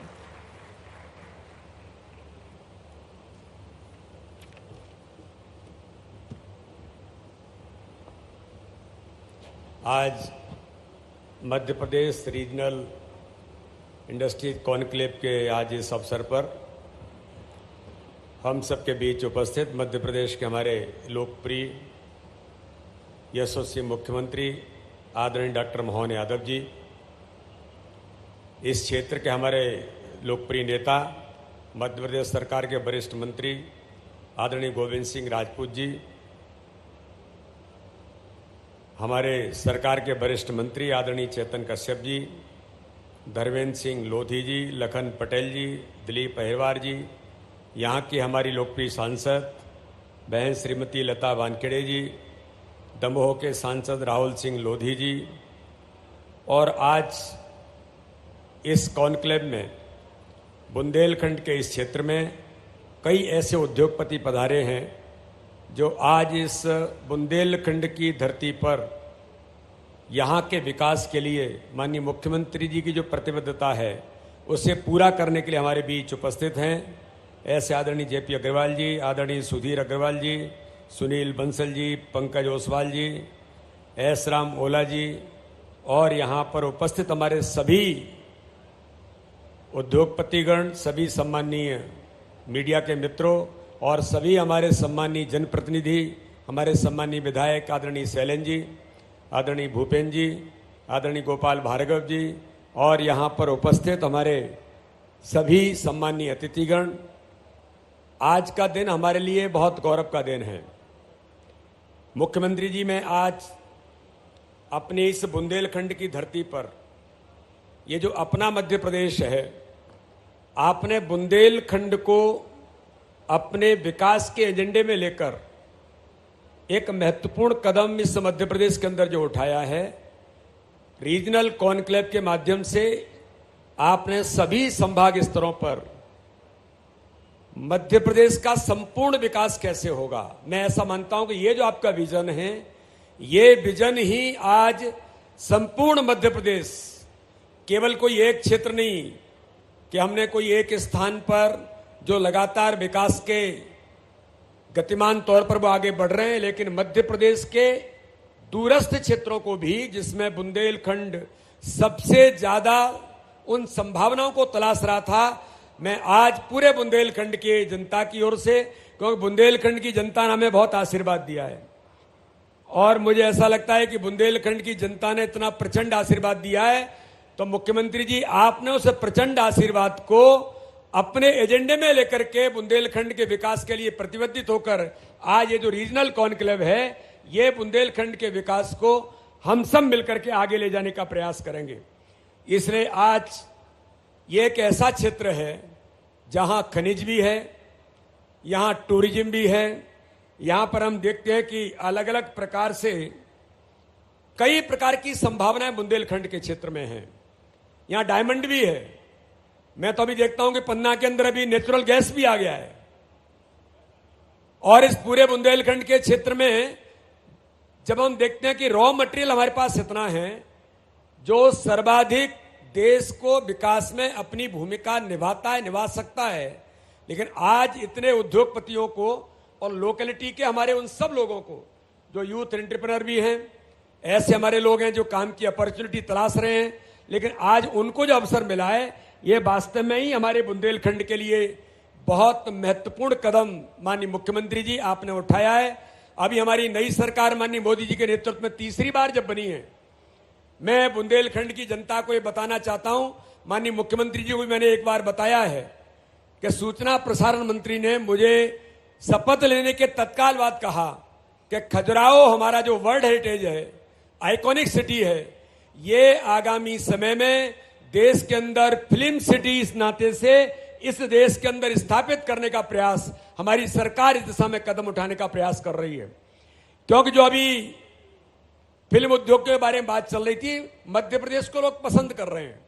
खजुराहो एक बड़ा स्थान, इसके बारे में आगे इंफ्रास्ट्रक्चर जो डेवलप हुआ है, इस नाते से उसके भी प्रयास अपने मध्य प्रदेश के अंदर हो रहे हैं। इसलिए मैं सभी लोगों को, यहाँ मैन पावर भी है, यहाँ पर इंफ्रास्ट्रक्चर भी है, यहाँ पर रॉ मटेरियल भी है, प्लानिंग और लोगों को अवसर देने का काम मध्य प्रदेश की सरकार माननीय मुख्यमंत्री जी कर रहे हैं। मैं पुनः एक बार माननीय मुख्यमंत्री जी का, हमारी सरकार का और सब लोगों का बहुत हृदय से धन्यवाद करते हुए आप सबको बहुत बहुत शुभकामनाएं कि पूरे उद्योगपति जो आए हैं उनका अभिनंदन है। आप एक बार यहाँ काम शुरू करेंगे, आप बुंदेलखंड की आत्मीयता, बुंदेलखंड का जो आत्मीय भाव है, ये जब आप देखेंगे तो मुझे लगता है कि और विकास यहाँ पर तेज गति के साथ आगे बढ़ेगा। इसी आशा और विश्वास के साथ बहुत बहुत धन्यवाद। जय हिंद, जय भारत। बहुत बहुत धन्यवाद मान्यवर। और देवी सज्जनों, हमारे अगले सम्मानित नेता को बुलाते हुए मुझे ज़्यादा उनके बारे में कहने के लिए नहीं है, क्योंकि उनके द्वारा जो अभूतपूर्व बदलाव, उल्लेखनीय प्रगति मध्य प्रदेश देख रहा है, उसकी जो नई इबारत लिखी जा रही है, वह आप सभी देख रहे हैं, महसूस कर रहे हैं। और जैसे कि श्री चैतन्य कश्यप जी ने कहा कि सफलता के पीछे समर्पण है, तो हमारे समर्पित नेता, हमारे प्रगतिशील नेता, हमारे माननीय मुख्यमंत्री जी को सुनने के लिए हम सभी इच्छुक हैं। तो आप सभी की तालियों के बीच मैं उन्हें आमंत्रित करती हूँ डॉक्टर मोहन यादव जी को हम सभी को संबोधित करने के लिए, अपने विचारों से हमें लाभान्वित करने के लिए, हमारा मार्गदर्शन करने के लिए।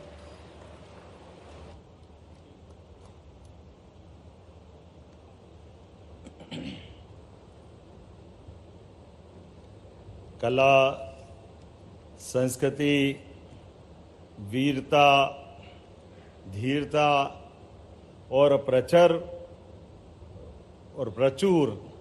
दोनों तरह की भू संपदा को समेटे ये हमारा आदिकाल से विशेष पूरे देश में स्थान पाया क्षेत्र बुंदेलखंड।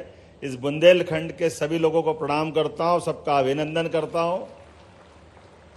मंच पर विराजमान खजुराहो के माननीय यशस्वी सांसद और हमारे भारतीय जनता पार्टी के यशस्वी शुभंकर अध्यक्ष श्रीमान विष्णुदत्त शर्मा जी, मंच पर ही विराजमान माननीय मंत्री गोविंद सिंह जी, माननीय मंत्री चेतन कश्यप जी, हमारे वरिष्ठ नेता अभी चले गए, यहाँ से अभी कोई दिख नहीं रहा, शायद गोपाल भार्गव जी यहीं आसपास ही कैंपस में है, हमारे माननीय भूपेंद्र सिंह जी, माननीय शैलेन जैन जी, हमारे मकरोनिया के सांसद विधायक माननीय प्रदीप लारिया जी, महापौर पर पहले सांसद जी है ना लता वानखेड़े जी, सागर की सांसद, दमोह के सांसद हमारे लोधी जी, राहुल भाई, इस अवसर पर मौजूद मंच पर ही विराजमान हमारे सारे वरिष्ठ मंत्रीगण भी यहाँ मौजूद है, भाई लखन पटेल जी, धर्मेंद्र लोधी जी, माननीय मंत्री दिलीप जी, इस अवसर पर मंच के सामने बैठे हुए इस क्षेत्र के बुंदेलखंड के अलग अलग माननीय विधायकगण, बीना से श्रीमती निर्मला सप्रे जी, विधायक श्री नितेंद्र सिंह राठौड़ जी, विधायक श्री वीरेंद्र सिंह लोधी जी, विधायक श्री बबलू शुक्ला जी, विधायक अरविंद पटेरिया जी, विधायक अनिल जैन निवाड़ी विधायक जी, राम सिया भारती जी विधायक, श्रीमती उमा खटीक जी विधायक, जिला पंचायत के अध्यक्ष हीरा सिंह जी, हमारे भाजपा के जिला अध्यक्ष गौरव सिरोठिया जी, वृंदावन अहिरवार जी, और सच मानो तो आज का हमारा इस इन्वेस्टर समिट का गौरव बढ़ा रहा है। ये केवल राज्य स्तर का नहीं, राष्ट्रीय स्तर का नहीं, इसका अंतर्राष्ट्रीय मान सम्मान बढ़ा है। हमारे इसी मंच पर मौजूद है थाईलैंड के महावाणिज्य दूत के डॉनविट पुलसावत जी, आपका भी स्वागत करता हूं, अभिनंदन करता हूं। उधर से बैठे हैं तीसरे नंबर पे। और मंगोलिया के राजदूत श्रीमान गनबोल्ट जी डम्बजाय, आपका भी स्वागत करता हूं, अभिनंदन करता हूं। आप मंगोलिया से पधारे हैं। वैसे तो हमारे बीच में यूरोप के भी हैं, ऐसे कई मित्र हैं जो इस आज की हमारे इन्वेस्टर समिट की गौरव और गरिमा के साथ मंच पर विराजमान है, जो सभी प्रकार के व्यापार व्यवसाय उद्यमिता को बढ़ावा देने के लिए बैठे हैं। और मंच पर ही स्वनाम धन्य हमारे बीच में ऐसी हस्तियां भी है जिनका मैं परिचय जरूर कराऊंगा और उनको धन्यवाद भी दूंगा। हमारे बीच गीतांजलि ग्रुप के श्रीमान जगदीश चंद्र अग्रवाल जी, जोरदार तालियां बजाएं इनके लिए। आज ही इन्होंने अभी लगभग 3200 से 3500 करोड़ का बड़ा इन्वेस्टमेंट बुंदेलखंड की धरती में, अनिल जी आपके क्षेत्र में निवाड़ी में करने की घोषणा की है। और घोषणा नहीं, सभी प्रकार के क्लियरेंस के साथ आपने कहा दिवाली के पहले 3,500 करोड़ का आप भूमि पूजन कर दो, 1.5 साल में फैक्ट्री बना के चालू कर देंगे, इतनी तैयारी से हमारे बीच। आपने कहा आपके 2 मेडिकल कॉलेज ऑलरेडी जयपुर और उदयपुर में चलते हैं, तो हमने कहा हमारे पीपीपी मॉडल पर टीकमगढ़ का भी निकाला हुआ है। हमने कहा आप जरूर आवेदन करें, हम आपको दिलवाने का प्रयास करेंगे ताकि मेडिकल सेक्टर में भी आप हमारे बीच में पहचान बनाए। आप इस सभी प्रकार के क्षेत्रों में हमारे साथ जुड़े, ये हमारी इच्छा है। श्री सुधीर अग्रवाल जी, वैसे आपकी जानकारी के लिए बताना चाहूंगा, ये इन्वेस्टर समिट संभागीय स्तर पे अलग अलग क्रमशः होती जा रही है। बीच का चुनाव का कालखंड हटा दें तो लगातार हर इन्वेस्टर समिट से हम ये संभाग में भी बात रख रहे हैं, लेकिन प्रदेश को भी जोड़ रहे हैं। इससे प्रदेश अलग नहीं है, इसलिए प्रदेश के अंदर और संभाग में दोनों जगह। लेकिन इसका एक चक्री क्रम में फायदा क्या हो रहा है? चक्री क्रम में फायदा ये हो रहा है कि सारे अधिकारी, सारी जिम्मेदार, सारी रचनाओं के हमारे सेक्टर के लोग यहाँ हर महीने मिल रहे हैं।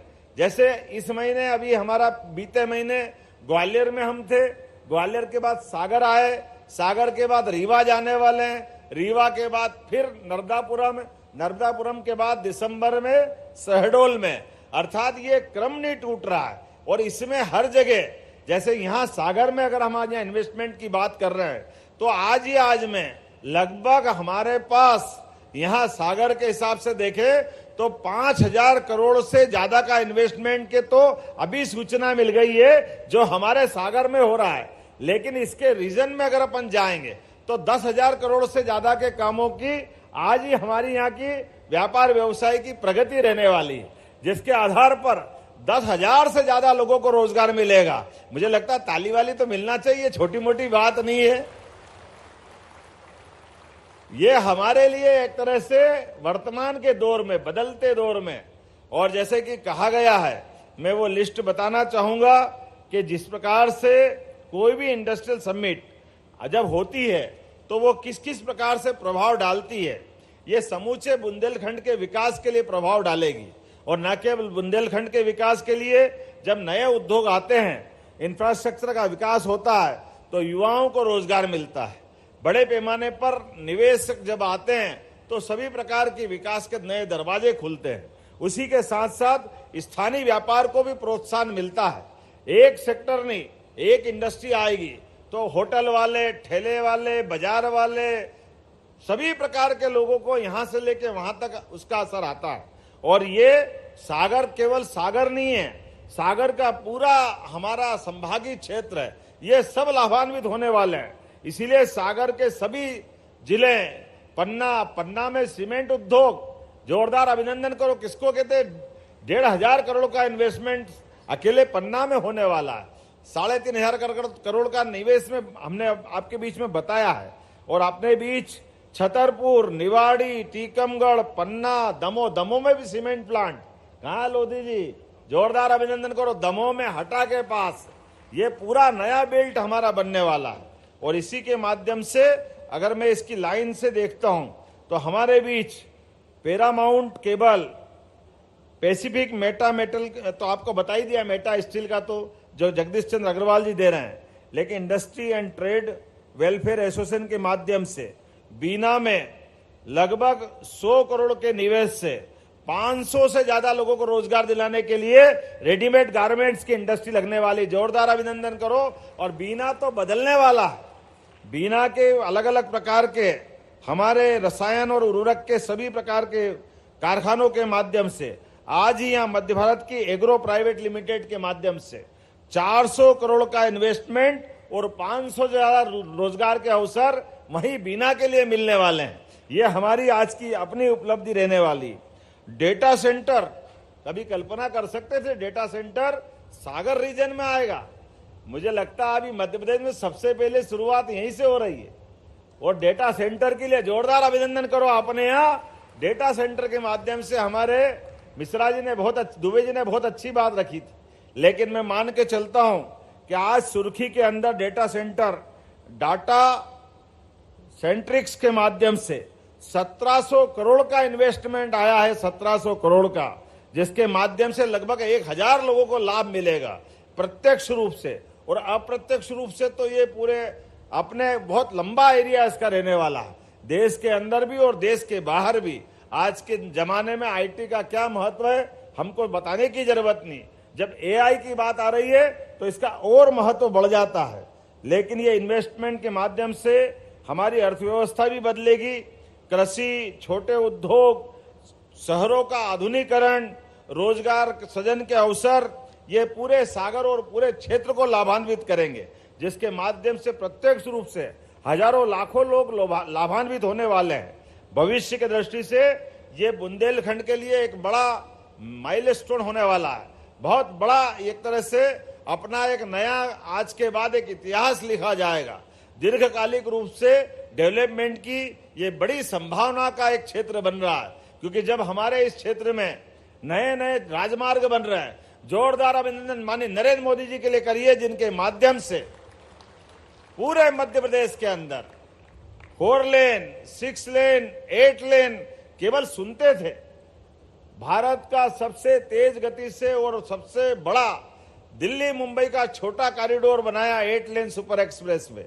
वो सबसे बड़ा सेक्टर निकल रहा है मध्य प्रदेश के बीच में से ये लाभ हमको मिल रहा है। सागर में 4 लेन मिल रहा है, इंदौर उज्जैन 6 लेन बन रहा है। और ये अब तो इंडस्ट्रियल बेल्ट के लिए जरूर बताना चाहूंगा, कौन सा क्षेत्र हम छोड़ रहे हैं। हमारी मेट्रो, और मेट्रो तो छोड़ो, वंदे मेट्रो भी मध्य प्रदेश में अपना पांव पसार रही। जोरदार अभिनंदन करे, किसी प्रकार के क्षेत्र को हम नहीं छोड़ रहे हैं। अभी अभी ओला जी की तो बात ही नहीं कही। आपके यहाँ इसी सागर के अंदर आपका एयरपोर्ट का डेवलपमेंट करने के लिए भी सीसराम ओला जी मौजूद है। 1800 करोड़ के लागत से 4 एयरपोर्ट बनाने के लिए वो अपनी निवेश करने को तैयार है। ये है हमारी इन्वेस्टर समिट की ताकत, कि हमारे बीच जो कह रहे हैं वो आपके बीच दूध का दूध पानी का पानी। हमारे बीच में ये जो बड़ी संभावना बन रही है, इस बड़ी संभावना के बलबूते पर एविएशन के सेक्टर में और संभावना है। जब हमारे लगातार अभी हमारा रीवा का एयरपोर्ट का लोकार्पण होना बाकी है, उसके पहले सिंगरौली का भी बन के तैयार हो गया। इधर उज्जैन, शिवपुरी, गुना लगातार, और आपके बीच में अब उमरिया, नीमच, सिंगरौली, सागर, हर संभाग केंद्र के अंदर एविएशन की गतिविधि भारत सरकार के मंत्रालय के साथ कदम से कदम मिला के चलेगी। और न केवल जहाज उतरेंगे उड़ेंगे, बल्कि वहां भी रोजगार के लिए एविएशन के माध्यम से बड़े पैमाने पर रोजगार की संभावना है। उस सेक्टर में भी हम काम कर रहे हैं। सभी प्रकार के शैक्षणिक संस्थानों में ट्रेनिंग सेंटर खोलते हुए रोजगार का बड़ा दरवाजा खोलने का हमने निर्णय किया है। मैं उम्मीद कर रहा हूं आज यहां पर अलेंज portable petrol pump private limited के द्वारा सागर सहित मध्य प्रदेश में 120 करोड़ की लागत से एक है, जिसके माध्यम से 4500 लोगों को रोजगार मिलेगा। सभी के लिए एक बार जोरदार एमएसएमई कॉमन ले लिया मैंने, क्योंकि बताने में समय जाएगा। ऐसे यहां पे जब हम बात कर रहे हैं तो मैंने कहा ना कि केवल संभाग में नहीं है, प्रदेश के अंदर भी विकास के ये आज से प्रतिमान बन रहे हैं। इसलिए नवकरणीय ऊर्जा के माध्यम से नर्मदापुरम में आज में 800 करोड़ की लागत से कृषि एवं खाद्य प्रसंस्करण के आर.के. सेठिया के ग्रुप का आज हमने अपना यहां इसको जोड़ा है। 800 करोड़ की लागत से 850 लोगों को रोजगार मिलेगा। जोरदार अभिनंदन करें आर.के. सेठिया जी का। और बारमाल्ट माल्टिंग इंडिया प्राइवेट लिमिटेड, ये सीहोर में 400 करोड़ की लागत से 500 लोगों को रोजगार मिलेगा। सीहोर के लिए भी अभिनंदन कर दो, कोई बात नहीं, क्या सागर क्या सीहोर, सब कुछ अपना ही है। भोपाल में इलेक्ट्रिक व्हीकल निर्माण के लिए ईज ग्रीन मोबिलिटी, इसके माध्यम से 1000 करोड़ का 2000 लोगों को रोजगार दिलाने के इसका भी एमओयू हुआ है। जोरदार अभिनंदन करें इस बात का, यह नए निवेश का। इसी प्रकार से जबलपुर, ग्वालियर, इंदौर, सभी बंसल ग्रुप ने आज उमेश जी के लिए जोरदार ताली बजाओ, 1350 करोड़ की घोषणा की है। इसमें सागर भी जोड़ लेना। अभी सागर में हॉस्पिटल तो डाला है, लेकिन दरवाजा खोलो, मैं देख रहा हूं जबलपुर, भोपाल, ग्वालियर, इंदौर, सागर मेरी तरफ से घोषणा करता हूं, उमेश जी एक बड़ा इन्वेस्टमेंट करने वाले हैं। धीरे धीरे मत आओ, दिल खोल के आओ, एक बार में आओ। परमात्मा ने मौका दिया है, यहां पर जो संभावना है बाकी कहीं नहीं मिलेगी। नर्मदापुरम में इंसोलेशन ग्रीन एनर्जी का 1600 करोड़ का नया इन्वेस्टमेंट किया है। इसमें 400 लोगों को रोजगार मिलेगा। नर्मदापुरम में दूसरा नवकरणीय ऊर्जा का 1000 करोड़ का नया इन्वेस्टमेंट आया, इसमें 200 लोगों को रोजगार मिलेगा। नवकरणीय ऊर्जा के क्षेत्र में बहुत सारी बात बता सकता हूं, लेकिन अभी तो हमारे अलग अलग ये अपना आधा सत्र हुआ है। आधा सत्र राउंड टेबल के आधार पर बहुत सारे अलग अलग प्रकार के निवेशक मेरे मित्र सामने बैठे हैं। मैं आप सबका स्वागत करता हूं, अभिनंदन करता हूं।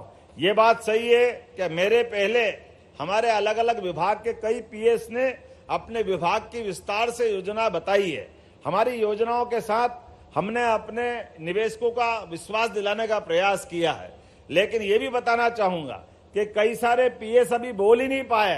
हेल्थ के पीएस बैठे हैं, एजुकेशन के पीएस बैठे हैं, और हमारे बहुत सारे सेक्टर खाली रह गए। लेकिन समय की सीमितता है, हमको एक ही दिन में सब काम करना है। लेकिन जैसे मैंने कहा, ये क्रम लगातार चलेगा। इसीलिए सब मिला के लगभग 19,000 करोड़ से ज्यादा आज प्रस्ताव प्राप्त हुए। जोरदार अभिनंदन कर दो सभी के लिए एक बार में। जिसके माध्यम से लगभग 30,000 लोगों के रोजगार की संभावना बनेगी।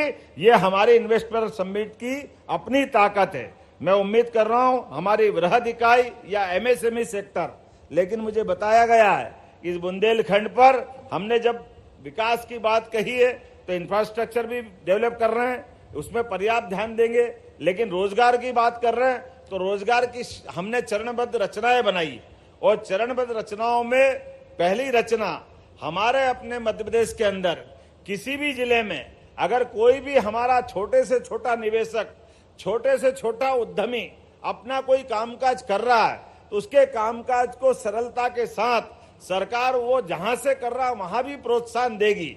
हमारी कोई इस मामले में भावना नहीं है कि बड़े इंडस्ट्रियल बेल्ट में आकर वो अपना काम धंधा करे।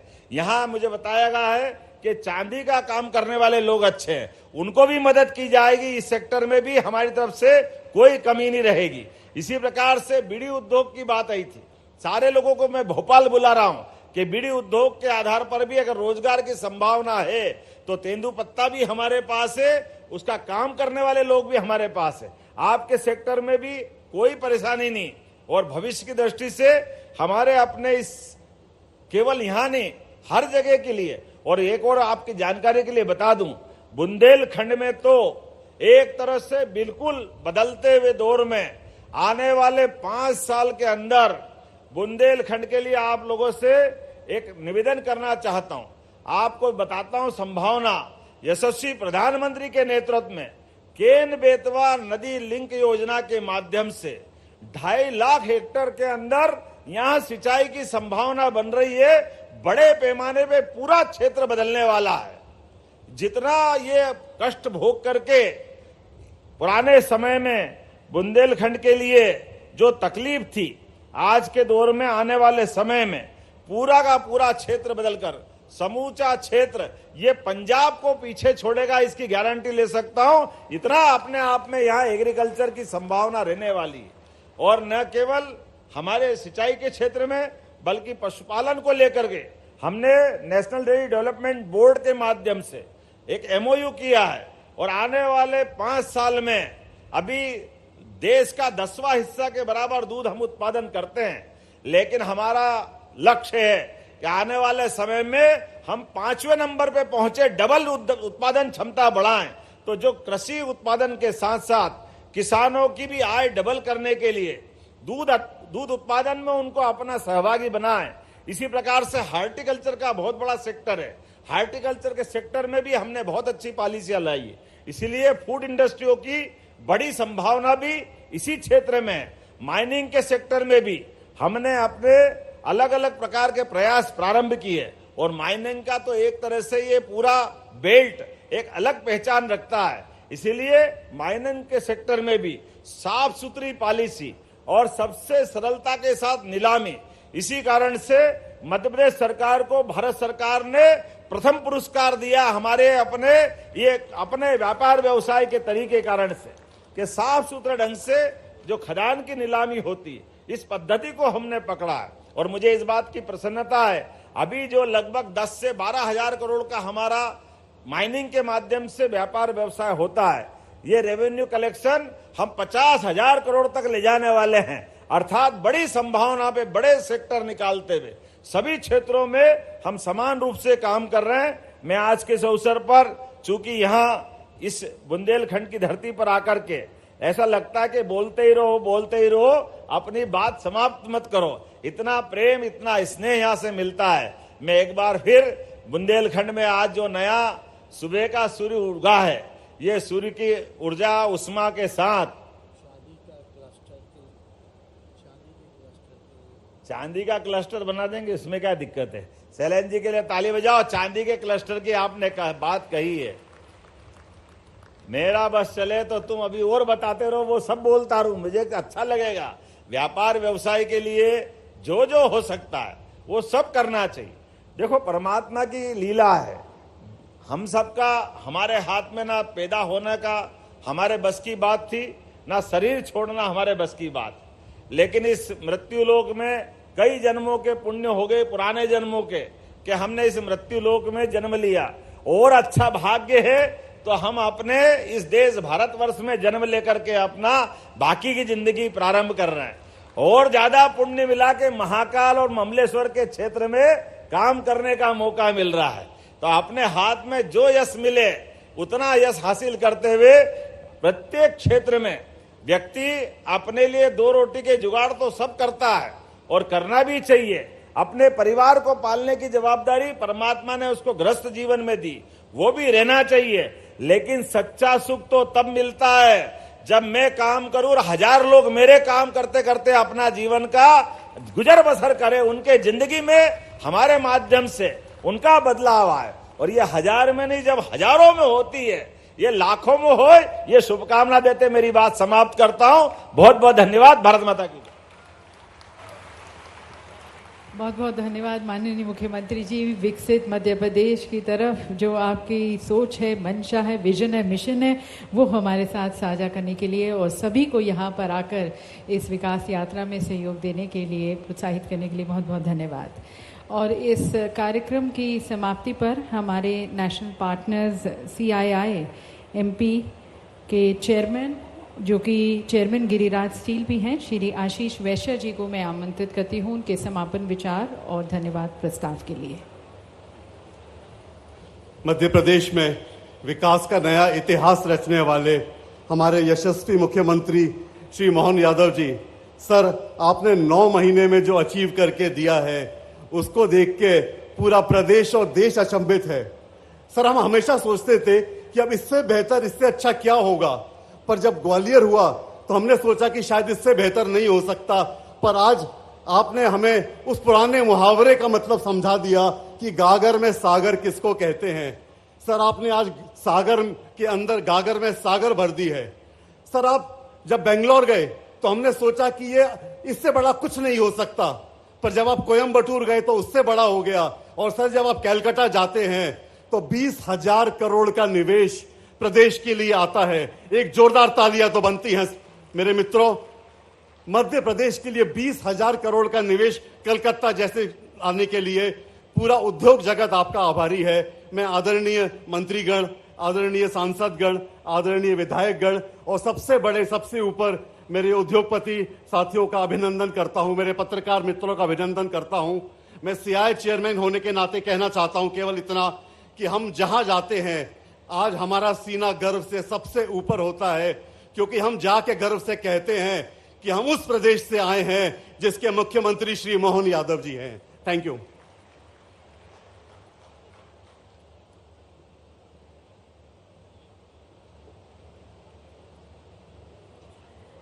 देवी सज्जनों, इसके साथ हम इस सत्र को समाप्त करते हैं। आप सभी का बहुत बहुत धन्यवाद। धन्यवाद मंचासीन हमारे सभी प्रमुख नेतागण का, उद्योगपतियों का, मंचासीन सभी हमारे वरिष्ठ अतिथियों का। आप सभी को अब भोजन के लिए आमंत्रित करते हैं। हमारे गेस्ट ऑफ ऑनर्स के लिए CM लाउंज में भोजन की व्यवस्था की गई है, जो कि इस हॉल के पीछे ही है। और सभी यहाँ पर डेलीगेट्स के लिए आपसे निवेदन है